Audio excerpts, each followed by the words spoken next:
Committee Room 30. Sound.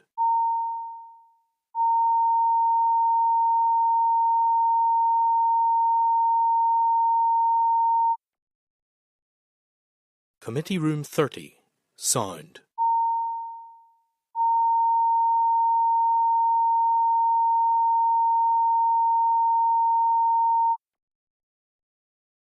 Committee Room 30. Sound.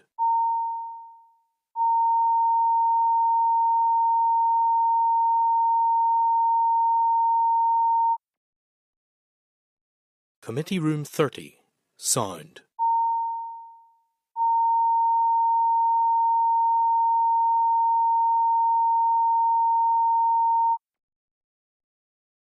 Committee Room 30. Sound.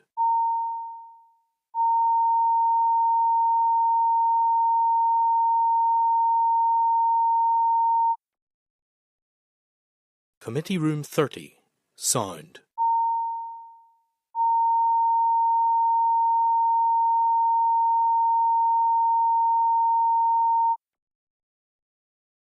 Committee Room 30.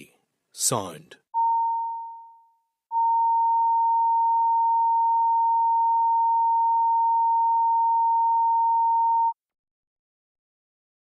Committee Room 30. Sound.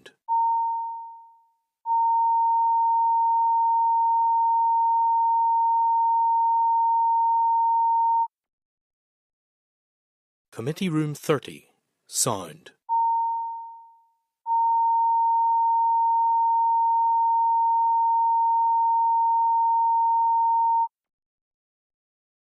Committee Room 30. Sound.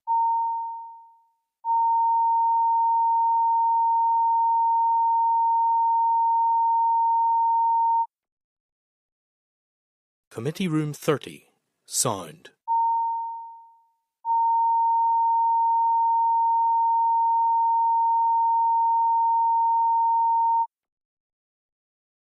Committee Room 30.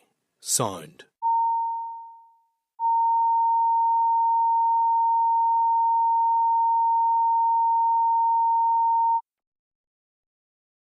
Committee Room 30. Sound.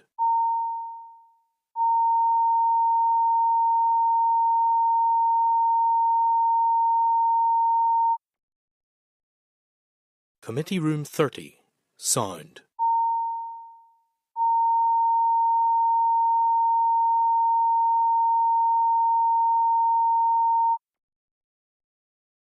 Committee Room 30. Sound.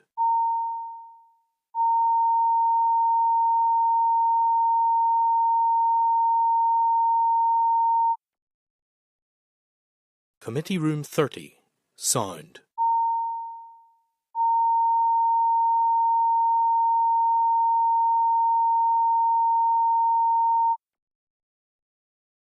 Committee Room 30. Sound.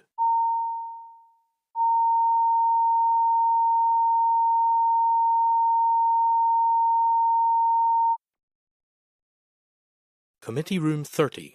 Sound.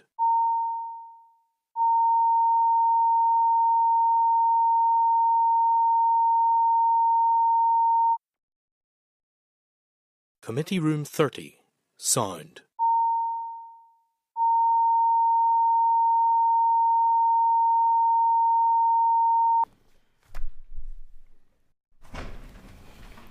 So the meeting is now open to the public.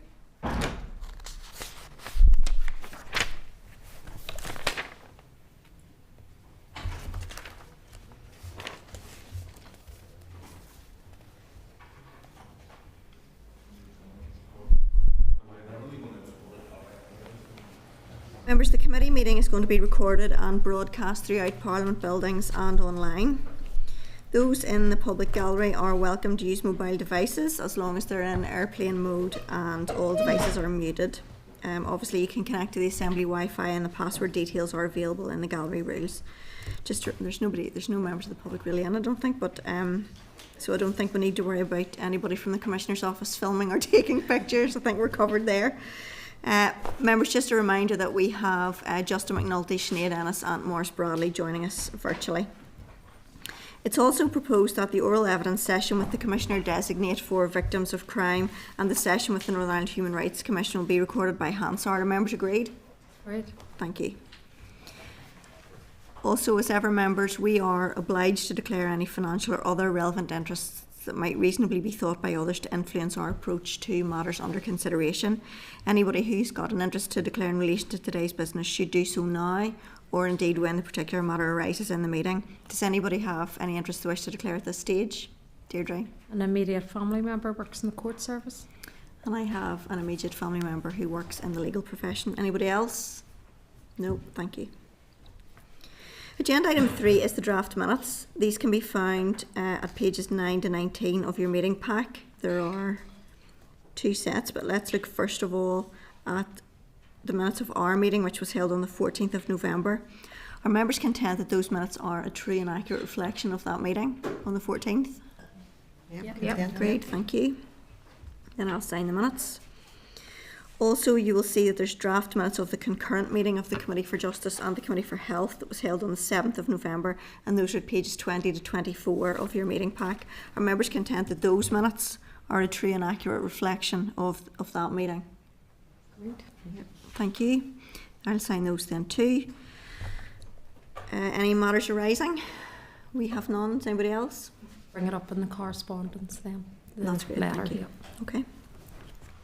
Agenda item 5 then is the Justice Bill and the 2024 Victim Survey, and we have oral evidence from the Commissioner Designate for Victims of Crime. I'd ask members to turn to pages 26 to 64 of your pack for the relevant details. So members, we've got Geraldine Hanna, who is the Commissioner Designate, and her colleague, and they're going to provide us with the oral evidence as outlined earlier. So also joining the Commissioner is Angus O'Keefe. Hi Angus, nice to have you with us, Policy and Research Officer for the Commissioner. So you're both very welcome. Thank you very much for taking the time. We appreciate it, and we look forward to hearing what you have to say.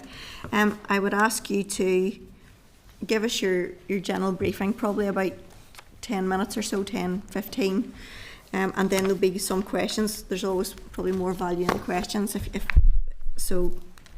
We'll be quite eager to get to those, as you'll appreciate. But thank you very much for your attendance today. We look forward to hearing what you have to say, and I'll hand over to you. Thank you, and good afternoon everyone. Thank you for the invitation to come before you today to give evidence on the Justice Bill and the Victim Survey of 23-24, which was carried out by my office.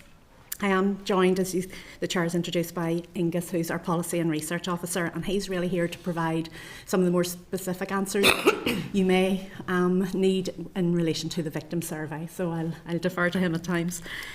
In terms of structure, with your permission, Chair, I'm going to make a few opening remarks, and I'll hopefully be less than the 10 minutes, all being well. And then I'm happily turn to any questions you may have. Thank you. So I'd like to begin by addressing, before going on to the Justice Bill, the concern that I outlined to yourselves and the Justice Minister in my letter of the 18th of October. Now, as noted in that letter, I had been concerned about the pressures that the shortened mandate on the Assembly's ability to progress key legislative reform. Now, this has been something that's worried me really since the Assembly was reformed, and something I raised with some of the individual members of the committee, but also with the Minister and the Department on a number of occasions. Now, the committee's indication that the scrutiny of the first bill, which the Justice Bill may take up to 18 months, did cause me further concern and uncertainty as to what the potential impact that may have on the 2 subsequent bills that the Minister had indicated that she had planned to introduce. And I was also concerned as to whether the Minister would then amend her plan in relation to that based on the committee's indication around the 18 months. So that really felt, I really felt moved to write to yourselves and the Minister because it is the Sentencing Bill and the Victims and Witnesses Bill, which I understand will contain the most vital legislative changes, which have been really long sought after by victims. I'm talking really on that about changes to disclosure of third-party material, something you all know that I'm really passionate about, changes to better track Criminal Justice Agency compliance with the Victim Charter, and important changes to provide special measures for victims of hate crime, amongst others. Now, I'm happy to talk to you more about what ideally I would like to see in those bills, and none of you will be surprised to know that I have a fairly substantial wish list. But it was this concern and uncertainty that had led me to write to yourselves and the Minister, really hoping to better understand what possible steps might be taken to prevent any potential knock-on effects to the important planned legislation. I have been really reassured by the responses that I've received. The Minister responded indicating that she was still planning on bringing forward the 3 bills, which had been one of my fears that maybe the last bill might drop or be changed in some way. And obviously the response I received from yourself, Chair, as well as your comments in the Assembly indicating that the committee would be willing to scrutinise more than one bill at a time, really greatly reassured me.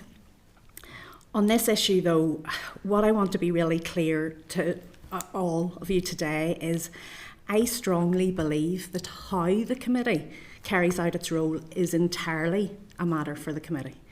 And I would not, nor did I intend to, presume to tell any of you how to carry out the important task that you have in front of you. My intention was to flag what I saw as a potential issue and better understand how that issue might be addressed. One of the proposed changes in the Victims and Witnesses Bill is, as you know, the provision which will place our statutory office on our office on a statutory footing. And I know that concern was raised in public session of this committee that my wanting such legislation to progress may present a conflict of interest, or that in doing so I had some way stepped outside my remit. I'm grateful really for the opportunity to clarify my position in that regard. I've been appointed to the position of Commissioner Designate for a 3-year term with a potential 1-year extension, which will take me up to June 2026. So at this point, or at that point, as I understand it, recruitment will commence again for another Commissioner Designate. There's therefore every likelihood that I won't personally be in this role at the point when the legislation for this role will be considered. Let me please reassure the committee and importantly place it on the public record that I don't see any personal conflict of interest for me in wanting to see the legislative change that will benefit victims of crime and help give the office the power it needs to champion those victims' voices. A key component of my role, and I suspect any future person's role as designate, is to help scope the statutory role which is to be developed. And this was identified as a key priority for the post. So as such, I believe the progression of the legislative framework to fall under that. I'll always endeavour to carry out this role in accordance with the Nolan principles of selflessness, integrity, objectivity, accountability, openness, honesty and leadership. So I hope that this is helpful in explaining my motivation in writing to you and the Minister regarding this important topic and hopefully provide some reassurances to yourselves. I would now like to turn my attention to the Justice Bill as introduced. In our justice system, we need to start looking at everything through the victim's lens, and that's what I've tried to do with this bill. And I'll work through the parts here, talking about what I think is positive and what the committee may wish to consider as part of their scrutiny. So part 1, as you know, deals with the retention of biometric data, and I understand this is to keep us in line with the Supreme Court ruling. I welcome the gradation element, so data will be held for longer for more serious crimes, including sexual crimes. This is important because often those who commit sexual crimes will escalate their offences and may commit crimes again in the future. Something the committee may wish to consider is what happens to the biometric data of someone who initially was engaged with the police as a suspect, but on further investigation is believed to be a victim. Now, sadly, we often see such examples in cases of domestic abuse, where victims may face false allegations laid against them to cover up their abuser's crime. So I would be keen, obviously, to make sure that any such victims did not have their data held unnecessarily. The committee may also wish to consider the merits of requiring the biometric commissioner role that is proposed to have included in their remit a requirement to consider the views and impacts on victims of crime when carrying out their role. Part 2 of the bill deals with children's bail. And broadly, I think that the fact that the bill intends to provide clarity on when bail is granted to children is to be welcomed. I do, however, think the committee should consider a way for victims' views to be considered as part of bail decisions. Their views can provide valuable insights into the potential risks posed by the accused, as well as ensuring that bail conditions are tailored to effectively protect them from further harm or intimidation. For what it's worth, I strongly believe that this should also be the case for bail decisions relating to adults, but obviously that's not being covered by this piece of legislation. There is, of course, an issue when it comes to children being denied bail because there is not a safe place for them to go. It isn't right that they should go back to custody just because there isn't a safe place for them. That's quite a Dickensian approach that benefits no one. But to make sure there is somewhere safe for them to go, there needs to be much better working between our health and justice systems. And that is going to be something you hear a lot from me about on a lot of issues. We can't work in silos in any of this. Part 3 of the bill deals with the use of live links, giving police officers the ability to carry out interviews with suspects. Now, through a victim lens, I think that there may be some benefit from this in helping to potentially speed up the process. But the real benefit that I can see will be from the amendments that a minister has indicated she plans to introduce, which I will touch on later. Part 4 of the bill deals with the administration of justice. I welcome clause 25, which closes the gap in the law that could potentially see defendants not having to face criminal proceedings in relation to murder or manslaughter charges, even where the judge is not satisfied that the related Section 5 offence, the lesser offence of causing or allowing a child or vulnerable adult to die, should also be no-billed. Clause 28 is an important step in reform of our legal aid system. I think we can all agree that our current model is unsustainable, and it's good to see movements towards long overdue reform. The Criminal Justice Inspectorate, the Audit Office and the Public Accounts Committee have all flagged this in the past. And what victims need is a legal aid system that provides fair remuneration of the legal profession whilst also being sustainable. I'd like to talk about some of the amendments that the Minister has also indicated she is planning to bring at consideration stage. Now, it's unfortunate that those amendments are not ready to be introduced and scrutinised by yourselves. I think it would be much better if they had been, to give you the time to pull through and make sure that there are no unforeseen issues. I'm particularly interested in the provisions to facilitate the wider use of live links in courts and tribunals, thereby allowing the cessation of reliance on similar provisions that are in the Coronavirus Act 2020, which the Minister mentioned at second stage. This is very much to be welcomed in terms of helping to move things along and in order to give victims and witnesses flexibility. Placing the use of live links on a firmer statutory footing, therefore, is very much a positive thing from my perspective. Like I said, I would much rather we were looking at the text of those amendments now. However, better they come in this bill than not at all. If any of the committee or your MLA colleagues wish to discuss this with me at a later stage when more information has been provided by the department, I'm more than happy to facilitate that if helpful. So that concludes my remarks on the Justice Bill. So I'll now move on to the Victim Survey. So the survey ran from September 23 to December 23 and was extended to March 2024. There were 166 respondents, and if you'd like, we were able to provide a breakdown of some of that demographic information. First, let me say how grateful I am to all of the victims who responded to the survey. It's not easy to recall those experiences, which can often be traumatic. Those victims who responded should have our thanks for their selfless efforts to improve our justice system. I will, as many an academic would do, which I'm not, but I will address some of the limitations of the survey.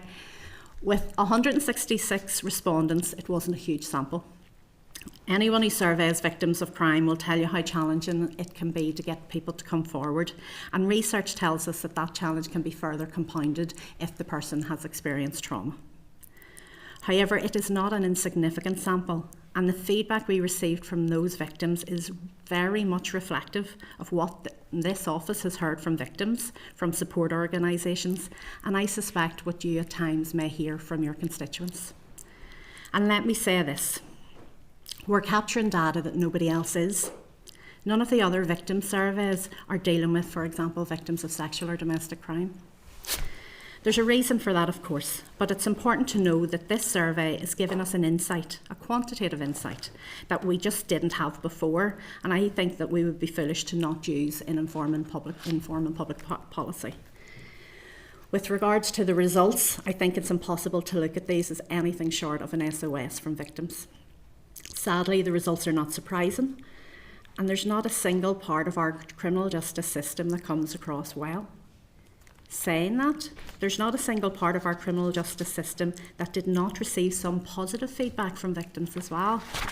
So there were police officers who were praised for their compassion, prosecutors praised for their professionalism, and judges who made the experience of victims less traumatic through their actions. But there's no doubt there is an inconsistent delivery of services across our criminal justice system. The Commissioner for Victims of Crime in England recently published the results from their survey, and there was a shock there at the fact that only 27% of respondents were confident that the criminal justice system was effective. Here in Northern Ireland, the corresponding figure is 7%.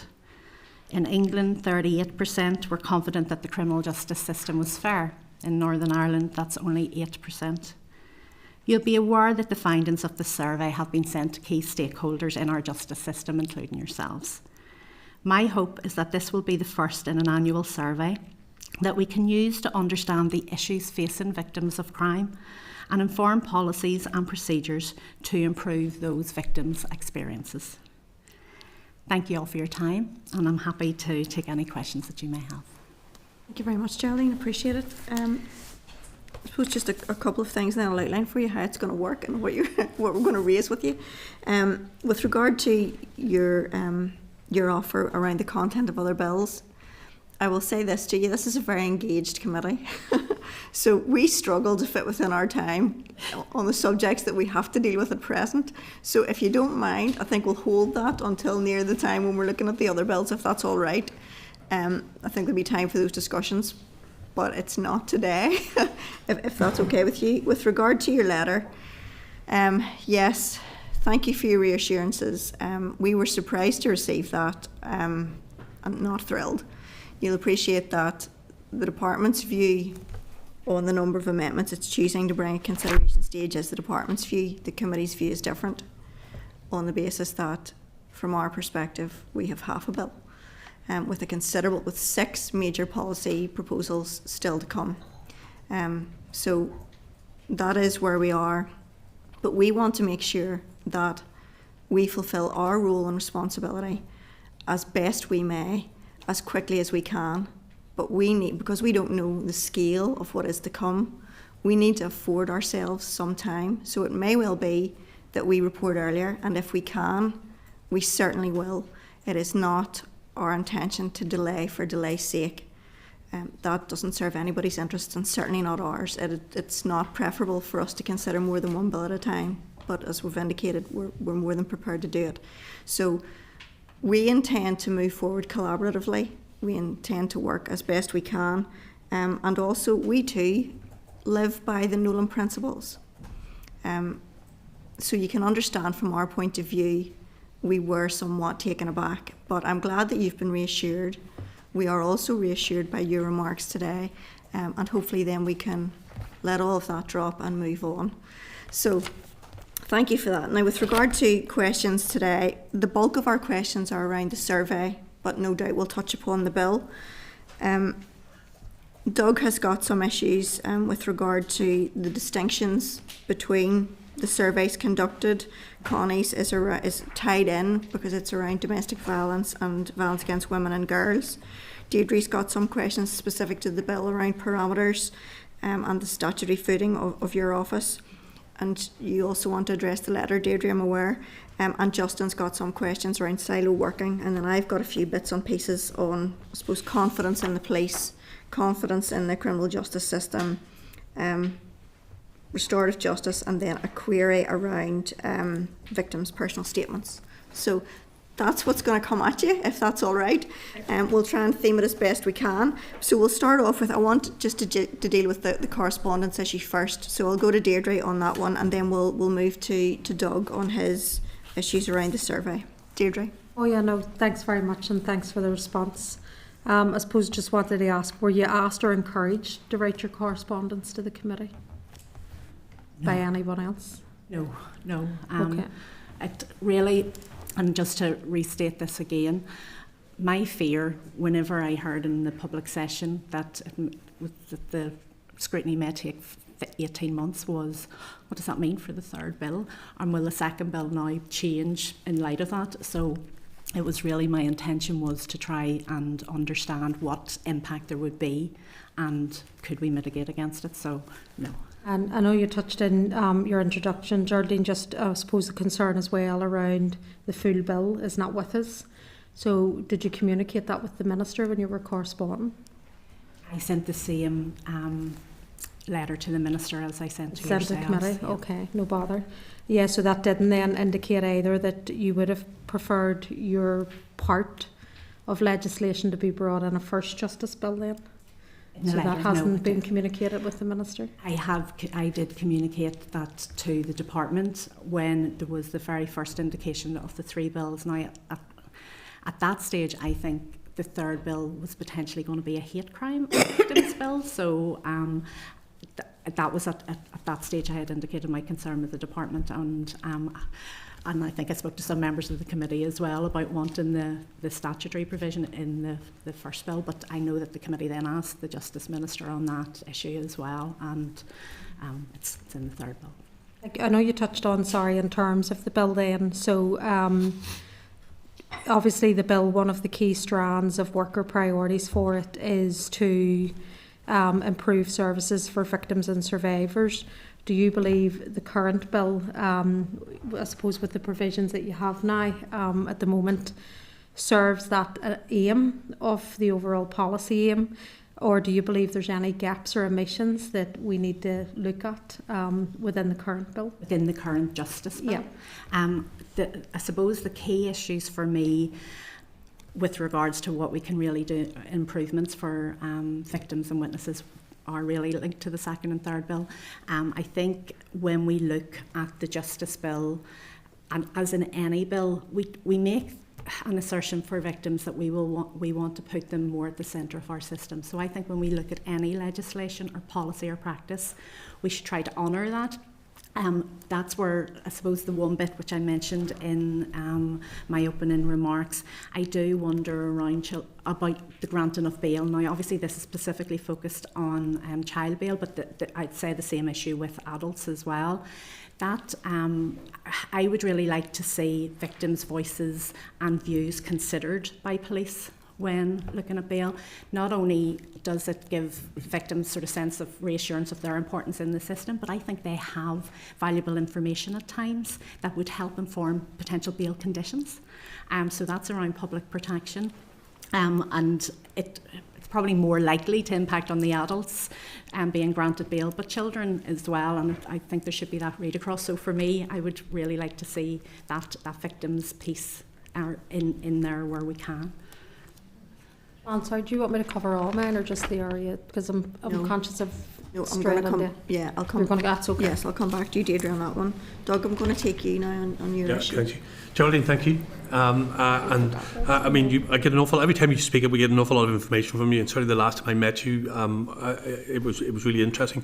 The bit I'd like to focus on though is, I like surveys. I think they're good. They give you good outputs. But you have the victim survey, which is conducted by yourselves. Then you have the Northern Ireland Victims and Witnesses survey by the DOJ, which seems like a degree of repetition.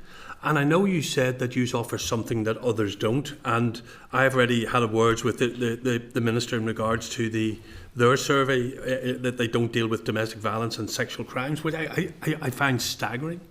But can you see where the different findings are between the two surveys that would make them need to stand alone, or is there a place for them actually to become one survey? I think there's place for them to become one survey. In fact, I am keen to have discussions with the department around that. The NIVOS survey, from what I understand, was procured on for a certain term. My understanding was that the last survey was the end of that. So the department, if wanting to replicate the NIVOS survey, are working from a blank page from where I'm coming from, or from my understanding. So I would be keen that we explore how our survey and theirs could potentially come together. My key bit is I think we need to be surveying domestic and sexual violence victims and those who have experienced fatalities. I know that the reason has been around sensitivity, the fear that you can trigger and traumatise. However, the research doesn't really bear that out. Of course, some people will be triggered. Of course, it's difficult it can be traumatic to recall that. But that's about sensitivity and how you frame the survey. And actually, if we had some of the funding associated with NIVOS to undertake something like this, it might even change how our approach to that is. I'm just wondering, is there anything? Yeah, and similarly, I suppose over 40% of our survey respondents were victims of sexual violence and domestic abuse, so it gives an indication that there are victims out there who do want to inform and share their experiences to improve the system, and NIVOS currently doesn't do that. So we are speaking with the department about the future of their survey and how we can collaborate going forward to look at a comprehensive survey for Northern Ireland that looks at all victims. Yeah. And is that likely to happen sooner rather than later? Or are we likely... See, here's the fundamental problem. The fundamental problem is I have two surveys. I don't know which one to turn to say, here's the accurate survey, here's not. Because they do give you very different... They do give you very different views when you read them, and I don't get the sensitivity piece if I'm really honest, because I know people who are triggered by burglaries, who are triggered by other things, you know. So there's a sensitivity, but I guess is there a likelihood that that'll happen sooner rather than later? Well, what I would say is our survey for this year is currently open. If anybody, that's a little plug there for the survey. If anyone who, or knows a victim who would like to complete it, it's on our website. So there will be another victim survey report from us out next year. The NIVOS one had been only happening, I think, every 2 years. Right. So I would like to think by the time we're looking at what our following one will be, so not this is 24, 25, that we might have reached a united position to have a comprehensive survey of all victims of crime. So hopefully you'll not have to live with it for much longer than one more. But I suppose it's understanding the distinctions there in terms of who has responded. And that, you know, in the shorter term is... I mean, the information is really useful, don't get me wrong. I mean, I'm sitting with the two of them in front of me now, and the information is really useful. It's just they're conflicting in some places. Yeah, and to add to your confusion, Doug, there are other satisfaction surveys out there. The PSNI do their own satisfaction survey, yes, albeit a more condensed survey. Policing boards do a policing plan survey.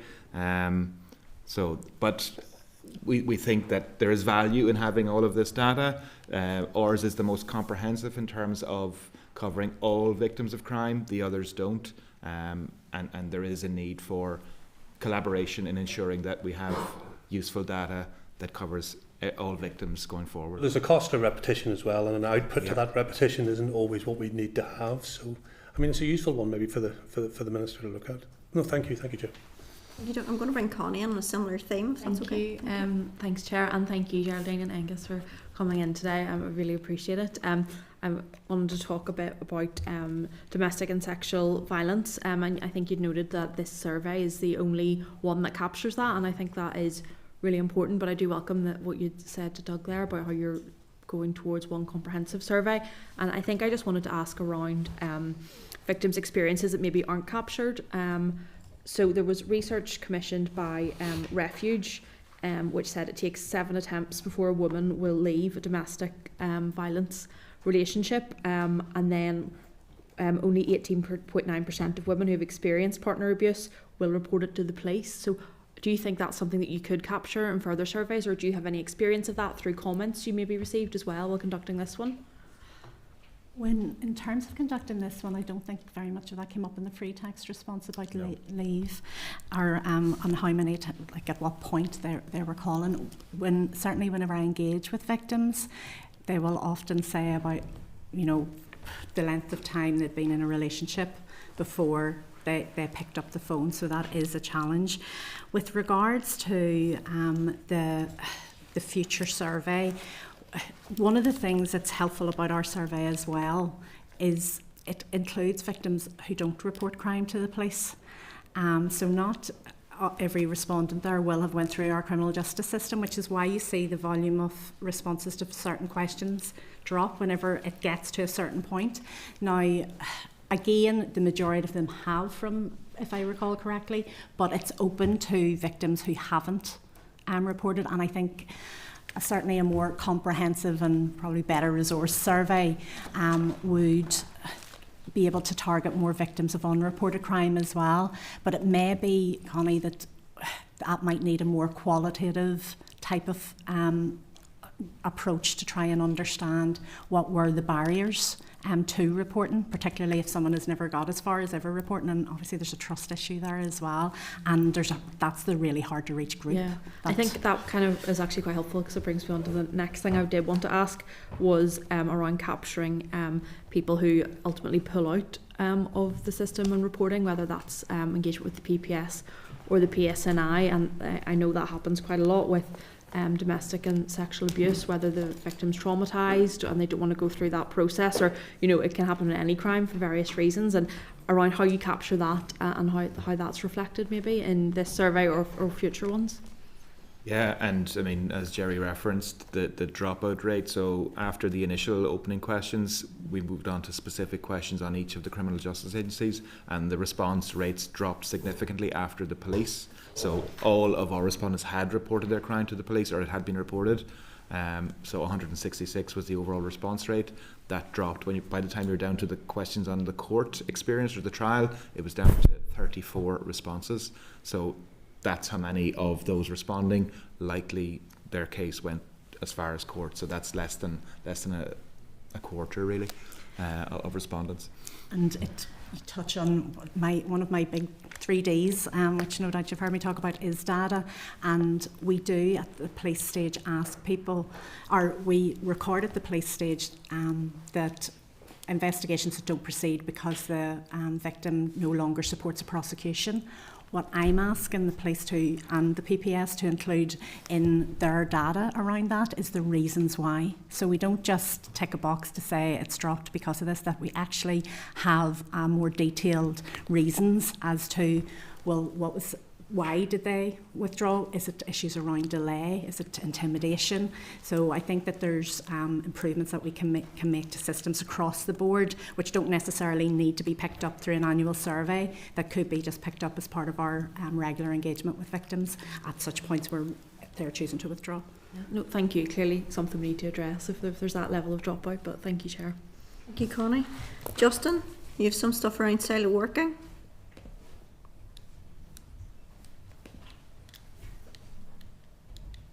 No, I'll come back to Justin. Deirdre, before we move on. Sure. Oh, you're there. Okay, go ahead, Justin. Yes, Geraldine, listen, thanks for your evidence today. You mentioned in your previous correspondence about fragmentation and almost siloisation of agencies within the Department of Justice, and how that is an impediment to the good operation of the department. I asked the Minister about this last week, just this week past, and she said she didn't believe that there was any fragmentation or any siloisation in the Department of Justice, but said it was more of an IT issue. Would you concur with that position? I think specifically in relation to silo working, I see silo working continuing to raise its head across all of the departments. Within the actual Department of Justice, I'm not sure so much I see that different departments within the department, but within the criminal justice system, I think that there's silos. So it kind of comes back to communication and the ability for agencies to appropriately share information so that we're not in a position where victims are having to repeat their story, repeat their needs, but also where we have captured. So for example, if I give an example of the remote evidence centres, which I am really supportive of, if you have a child given evidence in the remote evidence centre and the prosecution service are aware that it's a vulnerable child, they have applied for the special measures application that's been granted by the judge, but we also understand that so what will normally have happened is the police will have identified that at an early stage. The application has been made by the prosecution service, that's been granted, but in that case the mummy is also given evidence. But but we haven't had the foresight to identify that the mum needs to have that in place for her as well. So what then happens is you have mum afraid that she doesn't want to be separated from her child, understandably. So the child may then come to the court to give evidence via live link from there, and that causes unnecessary distress, which is kind of where, it's maybe not my best example that was coming straight to mind, Justin, but what it demonstrates that lack of information sharing and consideration across each part of the piece. So if the child is having an application for special measures, surely we should be thinking at that stage, does anybody else need it? And that's about police, prosecution and courts all liaising. And that doesn't cost money. That's just about a little bit of scrutiny and thinking and foresight. So I'm not sure if I'm answering your question, Justin, but I think across the criminal justice systems, there's certainly within the department, there's not itself. I don't have any specific examples where different departments are working at different pieces, but what I would say, and this is kind of my feedback to the Justice Department, but specifically to the Justice Department, to be fair, we've said that we will put victims and witnesses at the centre, more at the centre of our justice system. That is not an obligation just for our victim and witness branch within the Department of Justice. That should be the consideration of every branch within the Department of Justice, and I think sometimes that isn't always as apparent as a priority as what I believe it should be. And maybe to add to that, it came up in our victim survey from victims who raised the issue of police and PPS not communicating, not collaborating with each other. So it is perceived that, institutions are working in isolation rather than working in more collaborative ways for the benefit of victims. So, and for clarity, that's not an IT issue. IT might help some of it, but no, I don't believe it's an IT issue. I think it's about talking and phones and people. Yeah, communication. Okay. Have you had the opportunity to meet with the Minister of Justice since publishing the findings of the victims survey, Geraldine? And how do you expect and hope that the findings will feed into the work of the department?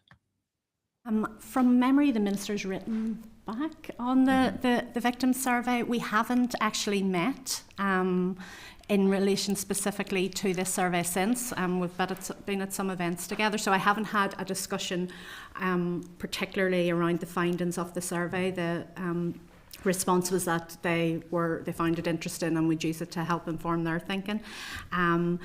In terms of how I think it should be taken forward, it's one piece of the picture, and it helps add an additional a piece of information that we don't get from other surveys. So I think it needs to be seen in that context.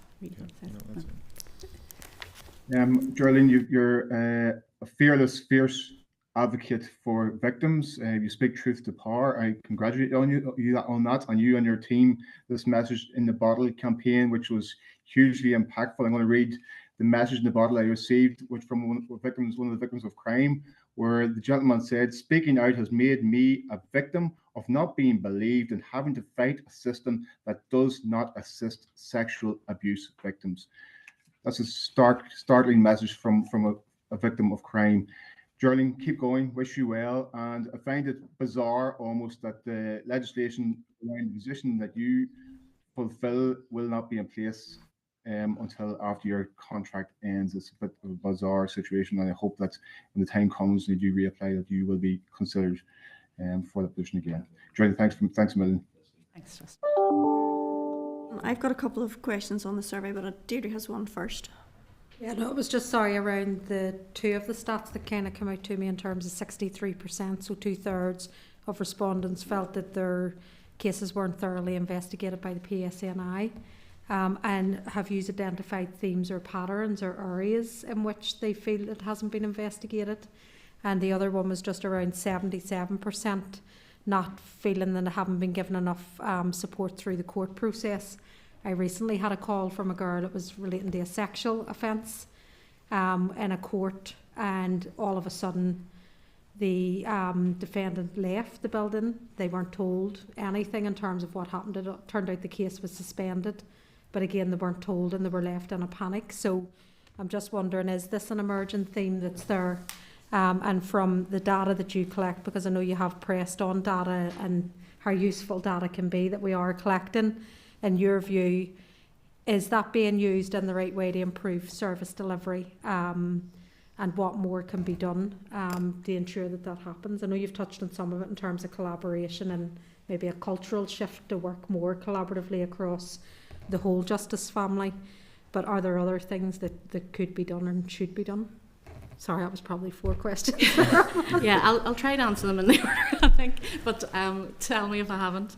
And if there's anything you then want to come in with, Angus, just say. So in terms of the quality of the investigation, I don't think we've got a lot of free text as to what the issues were with it, per se, but maybe you're about to correct me. Go ahead. Well, there has been quite a bit of feedback, I suppose, in terms of quality investigation. It does come up a lot, and maybe not in the survey. In the survey, as well as in general engagement with victims, but at the outset to say that we've also had a lot of positive feedback on the experience of victims with the PSNI, and it comes up quite a lot in intimidation and harassment cases where repeated incidents are happening and victims are reporting incidents but they're not being fully investigated. Victims having to provide their own evidence and evidence not being recognised or considered. So we do experience that a lot, particularly with victims of harassment and intimidation, which also can include stalking. So that's an area that could be certainly improved from a victim's perspective. Things like CCTV, people will ask, there's nearly a sense of victims feel that they're having to investigate their own crimes. So this comes out in the recent hate crime stuff over the summer and all as well. Yeah, exactly. And that, it comes up quite a lot when we meet with victims. So they will talk about they didn't investigate it properly. And then they will say how they've went to local bars or neighbours on the street who have door footage, and they've been seeking to get that, and sometimes feeling dismissed by officers in terms of whether or not how useful that is. So that whole quality piece does. Even explaining the process, I suppose, that it may not be good enough evidence. Yes, and I suppose people are, of course, they want to see a real robust response. TV plays an impact. So I think we sometimes, because we see so much forensic dusting when you watch television and crime programmes, I think people expect that level. There's also maybe, particularly from American television, quite a high bar in terms of what we think we can do with forensics and what can be actually captured. So, but there's definitely a sense from victims that it comes up regularly that they don't feel that there's been enough sort of action taken to scrutinise it, and that does tend to be again in your sort of harassment and your domestic abuse cases as well, and hate crimes. Thank you. The other point was support through the court process. That comes up quite regularly as well. Now, we have a witness service at court, and I suppose a lot of the feedback that I get from victims in this role mirrors some of the feedback that I would have heard whenever I worked in victim support as well. Not very often, but on too many occasions, the court forgets that the victim's sitting on witness is sitting up in the waiting room. Yeah. So you hear that the officer's away home, the prosecutor's left, 4:30 in the afternoon, and nobody's went to tell. Obviously, the witness service don't have people in every court all the time, so if the volunteers haven't been told, or no one comes up to discharge the victim or witness, as they'll be called, they are sometimes left feeling very dismayed and alarmed that people have gone. And when you've got a security member of staff saying, oh, that court closed an hour and a half ago, that doesn't tell you anything where you feel the centre of or you feel valued, particularly if it's saying that it's been adjourned and you have to come back again. And then the other one is, are we using the data appropriately? I think there might have been another one, but I'm missing it. But are we using the data appropriately? I think we need to capture more data. in terms of victims, and I know I talk about that quite a lot. Could we be using it better? Yes. And I even just will sort of circle back to that example that I gave to Justin. You know, we know that there's a mother giving evidence and the child's giving evidence from the remote evidence centre.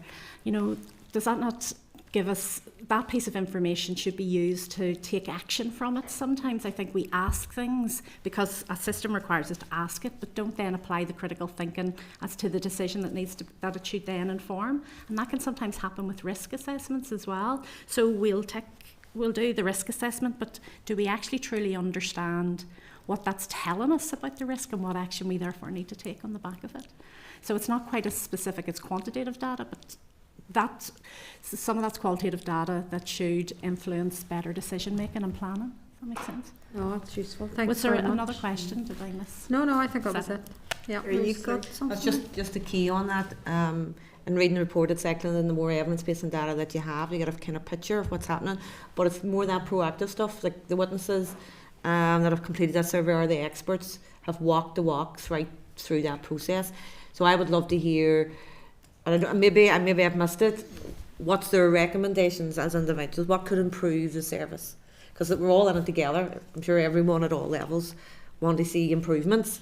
So that's a key question. Yeah. Was it asked, and is there kind of top issues, not from you having to evaluate all the responses, but from the what has been the most common denominators or issues that have been brought up across the individuals that they want to see change?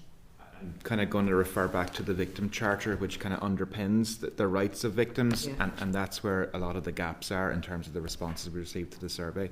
So there is a victim charter in place under a statutory footing, but is not being monitored. The compliance with the charter is not being monitored. So that goes back to the data piece. Now it is earmarked for the third bill, which is why I think Jerry and victims are so keen to see it.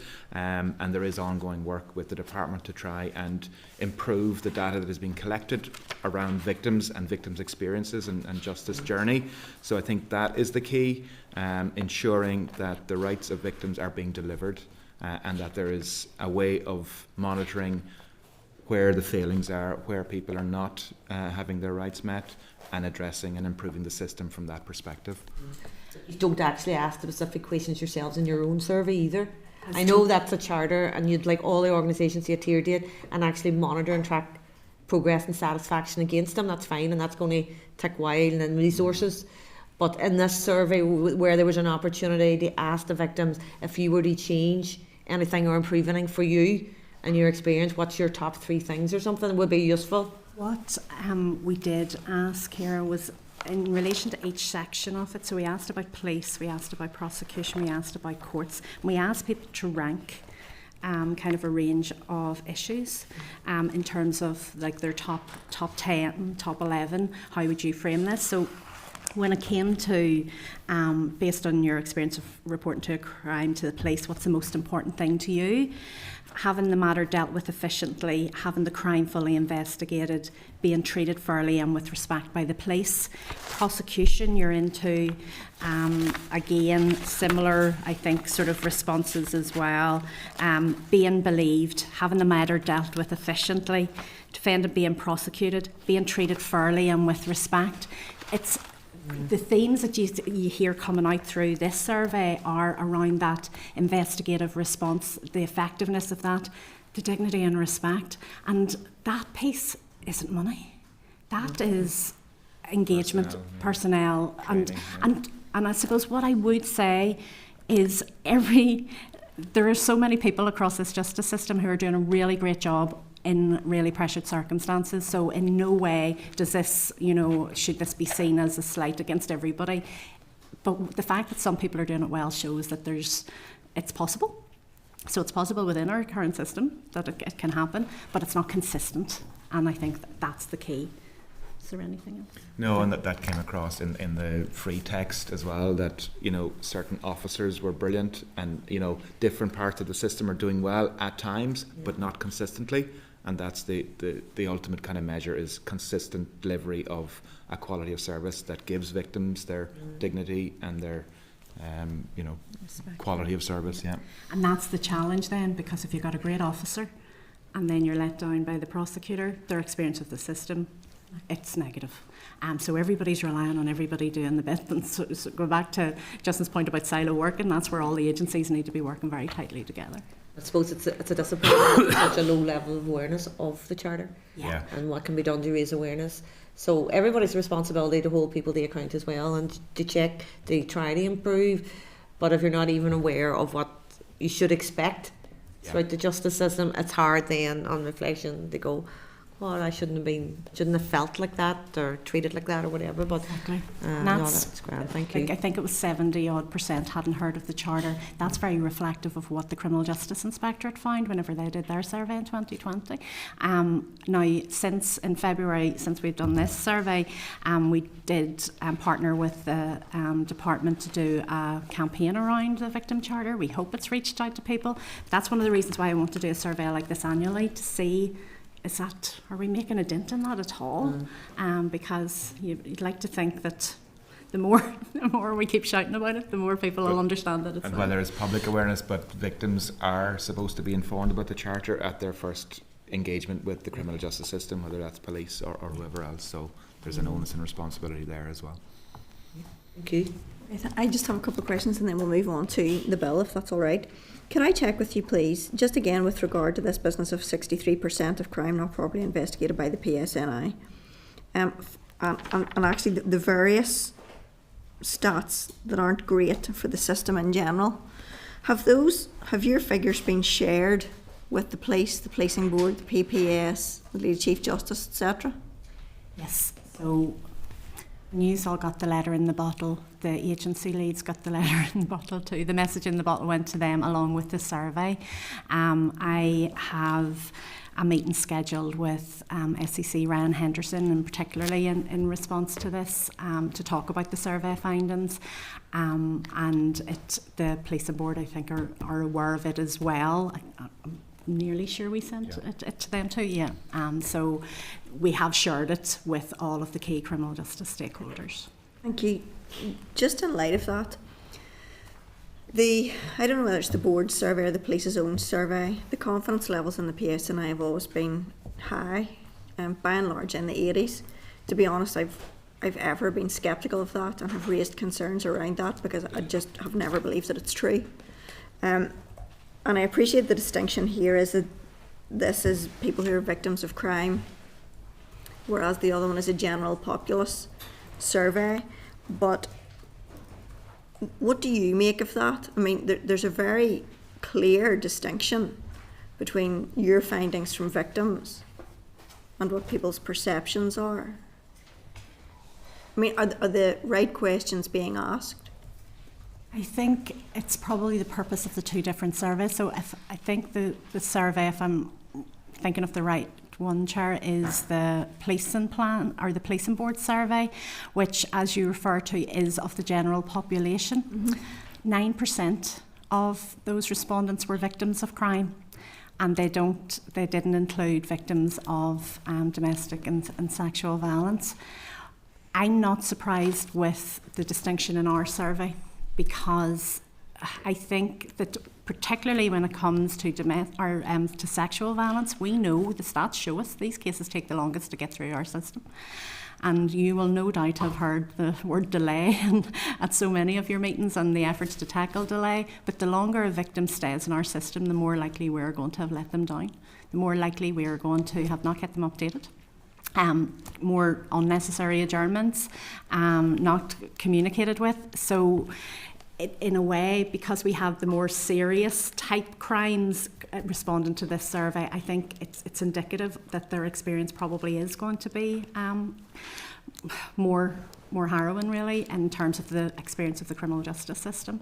And that's something that I think we all need to actively work on. But it is just the distinction between the different surveys in terms of what they come back. So I'm not surprised. That's fair enough, thank you. If I can just kind of work my way through the report with you, if I could ask you to turn to the section on restorative justice. It was interesting to me that of those who did respond, 52% reported they didn't wish to pursue a restorative justice option. Did they give any indications as to why not? It would be helpful to have some understanding behind the data. Yeah, and I think because it's a quantitative data, it doesn't, or a You don't get survey, that, it there's no doesn't go option for into that level of information. But from your conversations with victims, have you any information to bestow about that? Whenever it comes to restorative practice in general, I'm extremely supportive of the values that it can bring to victims of crime where they choose to engage with it. There's two distinct pieces for me. We obviously have the diversionary route where sometimes there is a community restorative justice element, and then you also have the use of potential restorative justice alongside or after the criminal justice route, if that makes sense. So you can still have, if I refer back to my experience in my previous role in victim support, the people who I spoke to who had the most positive experience of restorative practice and justice were victims of the most serious crimes. They were victims who had lost a family member through dangerous driving, victims of sexual violence, victims who, on the face of it, you would think, oh, they wouldn't want that. This was in addition to the criminal justice process. And a lot of the reasons why people welcomed it was that process provided them with an opportunity to have their voices heard and to understand more and to feel significantly part of the process. Because what you'll understand, obviously, with the restorative practice is that the two parties are coming together. It's to discuss the harm that was caused. It's not about the law that has been broken and has it met this threshold. So particularly for the woman whose daughter had been killed in the car, she felt that she found out nothing as to what happened that night, and significantly her big issue was she thought that the person driving the car, who was then convicted of death by dangerous driving, she thought he had ran off and that her daughter had died alone. He was able to tell her in that meeting that he was holding her hand when she took her last breath. Now, she was a friend of his, and that gave that mother a level of reassurance and comfort. It doesn't bring her back, of course it doesn't, but it gave her a level of reassurance and comfort that no criminal justice system, no matter how wonderfully it's dealt with from a criminal justice perspective, would ever deliver.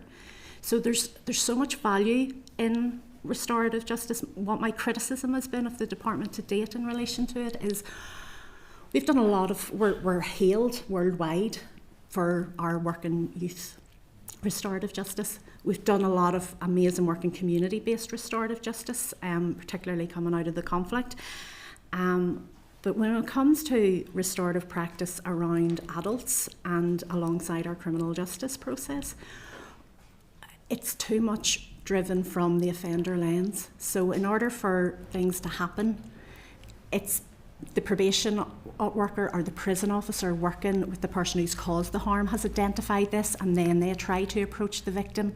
Whereas what I would like to see is much more of a victim-led restorative piece. And that example I just gave you happened because that mother contacted victim support and said she wanted to meet this guy. She didn't know what restorative justice was. She never used the words. She learned a lot about it and is now a big, strong advocate of it. And because the person who was the governor in the prison service, in the prison in McGilligan where that person was in their care, he was a restorative justice supporter and advocate and had trained people, and that's how that happened. If she hadn't have asked, that journey is just not straight. Now, we've made some progress, and I know victim support have Just Talk service, but we don't have the resources associated with that, what's needed in terms of our systems response. And what I certainly want to ensure is that if any victim wants to explore a criminal justice route or a restorative justice route, and let's be clear, they have to want to. It's not for everybody, but if they want to, that there's an appropriate response and trained people who are there to help facilitate that, and as long as and all to the relevant standards. Obviously that has to be done by qualified trained professionals who know how to risk assess and manage the complexity of the process. But I'll take a note, Joanne, in terms of having that as an add-on in future surveys to get more data on why victims might not want to explore that, because it's less than half that were keen to explore and over half that weren't, that responded. So it's something to think about for us. Thank you, Angus, that's helpful. If we could move on then to the next page, people's overall experience of the criminal justice system. Very poor responses. No, that's not, you know, very poor reaction to the criminal justice system. Again, were you able to dig down underneath that to establish why, or is it the things that you've referred to previously with regard to delay in treatment and so on? Is there anything else that stuck out in relation to that response? I have different kind of free text quotes from victims which refer to a lot of those issues. The investigation took too long, they treated me with respect and kindness, didn't get many updates about what's happening, found out most of it through social media, so that's a recurring issue and theme. I was glad to be informed of the outcome by post, but I didn't even know the case was being progressed or that he was due to appear at court. So again, communication, not being aware of this was going ahead. My experience, and this is a quote in the report, I think my experience was so damaging, I felt like a small fish in a tank full of sharks who were always circling. And another comment, I wasted 3 years of my life trying to get justice. I have nothing more to say. I feel betrayed by the so-called criminal justice system. So there's a whole range of issues cropping up from victims and their experience, and it's not everyone, but and different victims, as we've said, have issues with different parts of the system, but that colours their whole experience, even if they had a good experience with one part of the system. Yes, I understand. And the other lens to think of when looking at this as well is that broad piece at the beginning as to overall confidence in the or at the end, overall confidence in the system. A lot of those people didn't get as far as the court, so there was then a decision not to prosecute. So they felt let down, I would imagine. Which is a really nice segue onto my next issue. Just of things that I noted from it, it was interesting to me that 80% of these crimes didn't involve a hate element, which is interesting because I think sometimes that can be a dominant factor for some, but it was interesting here in these responses that it wasn't. Also that 50% of people didn't understand the sentence, and that is something that has been raised with us, indeed by the Lady Chief Justice herself. I suppose there is work to be done, I think, around the transparency of sentencing and the understanding of sentencing and how it works, not just for victims, but actually for the general public, for confidence in the system. So it was interesting to note that. Could I ask you, there was a specific reference to how people responded to whether or not their victim's personal statement had been taken into account in sentencing and whether or not the judge referenced it at the time of sentencing. Are those to what extent are those statements taken into account, just from my own understanding? So the victim personal statement, and forgive me if I'm telling you things you already know, victim personal statement is only considered where there has been a finding or a plea of guilt, and where the person has had the opportunity and availed of the opportunity to complete the sentence. It will particularly focus on the views of victims around the impact of the crime. The judge will consider it, but they will consider the impact alongside the aggravating and mitigating factors when it comes to sentence. Were you going to add so it is borne in mind, but I suppose people take a bit of exception whenever it's not referenced within sentencing. Is that because at that point maybe people don't understand, yes, it has been taken on board, but we're not referencing it? Is that the issue? I think that's part of it. I think there's more work we can do in terms of promoting the victim personal statement, the option of that. The victim personal statement report has really highlighted the need for better training of the agencies and raised a significant issue at the timing on which it is offered, because for some they're not having then the opportunity to make that statement, which means that the judge doesn't get to see it, and that's particularly an issue for us in Magistrates Court, where we move much more swiftly to sentencing generally. But what also then is an issue with the victim personal statement is whether how much reference is made to it in the judge's sentencing remarks. Mm-hmm. And that's one of the reasons as well why I want to see free access to sentencing remarks for victims, because very often they're in the court, or sometimes they may not attend, but if they are in the court, they're not always able to retain everything. You know, it's quite a traumatic process, so haven't been able to reflect on that afterwards. But where a judge refers to their statement, it can help validate that it actually has been taken into consideration. But what we heard from some judges is a little bit of uncertainty as to whether to refer to it specifically or whether to read sections out of it. So one of the recommendations from the survey, or from that statement report, VPS report, is that we have a better template that actually clearly indicates to judges what the victim's views are. Because some judges are afraid that if they say too much of what the victim says, they're going to breach their privacy to it. Yes. Yeah, and currently, I suppose it's, as Geraldine says, it's discretionary as to what a judge decides to use from a VPS that's submitted. It's entirely at the judge's discretion, and there isn't an option here, as you'll know, to read out your own victim personal statement in open court, as is the case in other jurisdictions. So that's also one of our recommendations. That's and not all victims will want to do this, but it's currently not an option, and it's entirely down to the judge to decide what, if anything, they will use in their sentencing remarks from that victim personal statement. And we heard from many victims who felt that it shouldn't be the judge's decision. The crime happened to me, and it may be a smaller percentage of victims that wish to directly read out their statement and want the offender to hear that victim personal statement and the impact it had on them.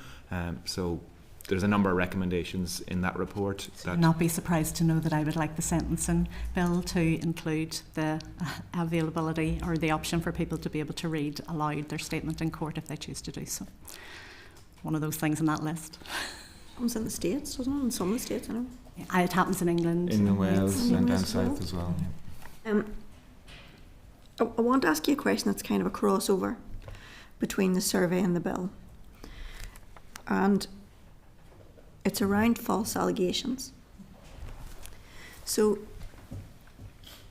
I think there are circumstances where it's very clear that a crime has been committed.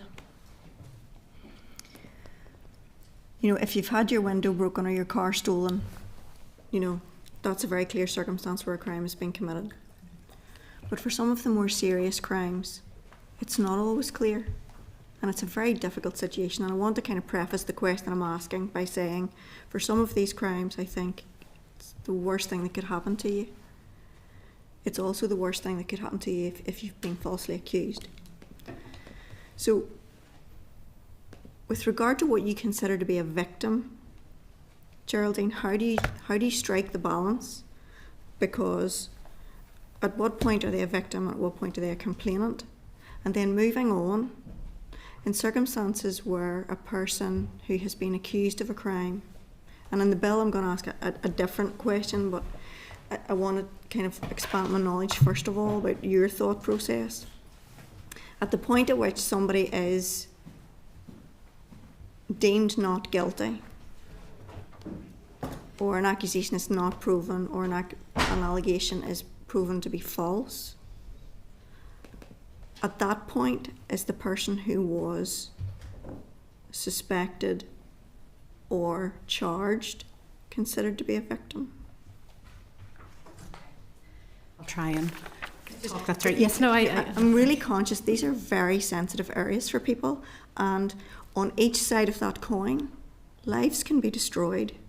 You know, so I'm always wrestling with, okay, how do we protect everybody's right to fairness, and you know, and the justice is blind. So how do we strike the balance? You know, what do you consider to be a victim as the Victims Commissioner Designate?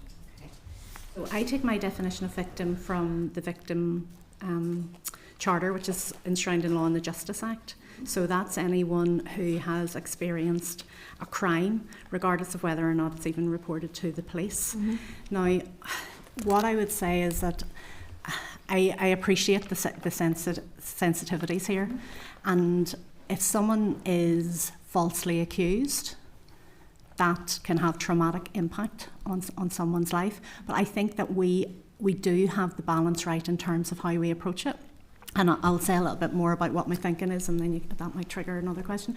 But so when someone comes forward and reports a crime to the police has to approach that with an investigative mindset and an open mind. and so they should. They then build their evidence. Now, at that very initial report, there could be conflicting allegations against who's the victim, who's the perpetrator here, and that happens probably more frequently than we maybe think, because you'll get it in bars, fights in a pub. Who started it? Who's the victim? Who's the perpetrator? You'll get it, as I referenced in my opening remarks, about domestic abuse. It's very often false allegations that muddies the water, which is why it's so important for our police force to have that open mind and investigative mindset and respond appropriately to anyone who's claiming to be a victim and treat them with dignity and respect. Even if that person goes on in the course of their investigation to become a suspect, I expect that they should be treated with dignity and respect. So I don't think we're placing anything there on someone that doesn't read across. Everybody should be treated fairly and with that open mind. When we get to the court environment, we very clearly make the distinction, and this can cause real harm for victims, but it is clearly made for that reason of the issue you've just raised, Chair, which is you're in the court environment, we talk about injured parties or complainants. We don't talk about victims. Even the witness service, the support service that exists within all of courtrooms are called witness services because the victim is very often referred to as, well, what would have been referred to as the victim beforehand. In that court environment, they're seen as the witness. So I don't think that causes, I think we've got the balance right, because I think in the judgment in the court, they're saying it as it has to see whether it meets the test as to, obviously the prosecution have already considered whether it meets the test for prosecution. If not, it wouldn't have been there. So if it's met that test, you're in the court environment and that jury are there to find out whether the person accused standing in that dock, whether there's strong enough evidence to believe that they are beyond reasonable doubt guilty of an offence. That then takes you to, well, what happens if they're found not guilty? And at that point, I would not be saying that the person, in no way, or I would not say that the person who has made the allegations, albeit that there's a not guilty, are no longer a victim. I think on what our justice system is about is laws. That in no way undermines the fact that someone is innocent in a court of law until proven guilty, and if they're not proven guilty, they're not, they haven't been convicted, but sometimes that doesn't mean that, unfortunately, the crime hasn't happened. It may be that somebody else did it, or it may be that it just didn't pass that threshold. Proven, yes. Yeah, but what I think is important in such regard is, and I think it's probably important that I make this point, is when people are accused, where someone wrongly, falsely, deliberately, falsely accuses someone, that is a crime and that person is a victim. And we see that very rarely coming through our courts. But for those that they do, that has a profound impact. And I think it's right that such deliberate false allegations made against someone is a criminal offence and should be investigated and prosecuted as such. And if you're the person who is the victim of that false allegation and someone is being prosecuted for that, regardless of whether they're found guilty of it or not, I still feel that if the evidence has been strong enough to get them to the court arena, I will still consider them a victim. Does that help you, Annie, or is it just confuse you more in terms of it's just different views? I think it's important to tease that out, though. Yeah. And I think the language is really important, and unfortunately for victims of crime in particular, I think if we were to take any steps to try and change that wording up until the court environment, I think that would cause harm. And I think that you can be a victim and never enter the justice system. When you're in the court of law, that's working to very strict parameters. And I always remember, way too long ago I'll reveal my age, when I started working in the witness service in London a long time ago, a judge had said when he was dismissing a case where it was a very young child who was the primary witness, and the case didn't proceed because they didn't believe that they were a reliable witness. But his point was, it's called a criminal justice system, but if anything, it's more like a criminal legal system. We are here to look at the law and we must operate within the law, and that the law meant that he didn't believe that that witness was credible, and that was hard for us to swallow. It was hard for the family to swallow, but ultimately, when we're in a justice system, it is all about the law, and that's the place where I think you have your blind justice. But victims, I will always go with what they've told me, and I will believe them at the point of that, or at the point of how they present to me. But in the court environment, they're working to the legal standards, and obviously are judging based on that. It's just that after it, there could be another victim. Yes, and that's where, if there has been a false allegation, there should be. False allegations aren't always proven either, though, and if you're saying to me they're not always investigated either, you know, that can leave people in a very difficult space. I would like to think they are investigated if there's evidence of false allegations. I think it's very difficult to prove. Yes, and certainly I've got a case at present that's like one to which you referred, it's a domestic abuse case. But anyway, if you don't mind, I'm going to move on to the bill. Normally I go last, but because of the nature of the, I'm going to go first if members are okay with that. Just again with regard, I want to talk to you about biometric retention, Geraldine, and you had mentioned about suspects becoming victim and false allegation and things being turned around, and you'd cited the example of domestic violence. Can I ask, beyond domestic violence, but just in the realm, I've been a bit conscious, we're just starting out to look at some of these issues, but I've been a bit conscious that sometimes just because somebody is not convicted doesn't mean they didn't commit the crime. It's just that it's too hard to prove. And we've all seen examples of that. My fear is essentially that with this 3-year kind of issue where your DNA can be retained for a 3-year period, and if you haven't been convicted within that time, then it's no longer held. So it essentially gives law enforcement 3 years to make their case or not, and a lot can happen in that time or not, or otherwise.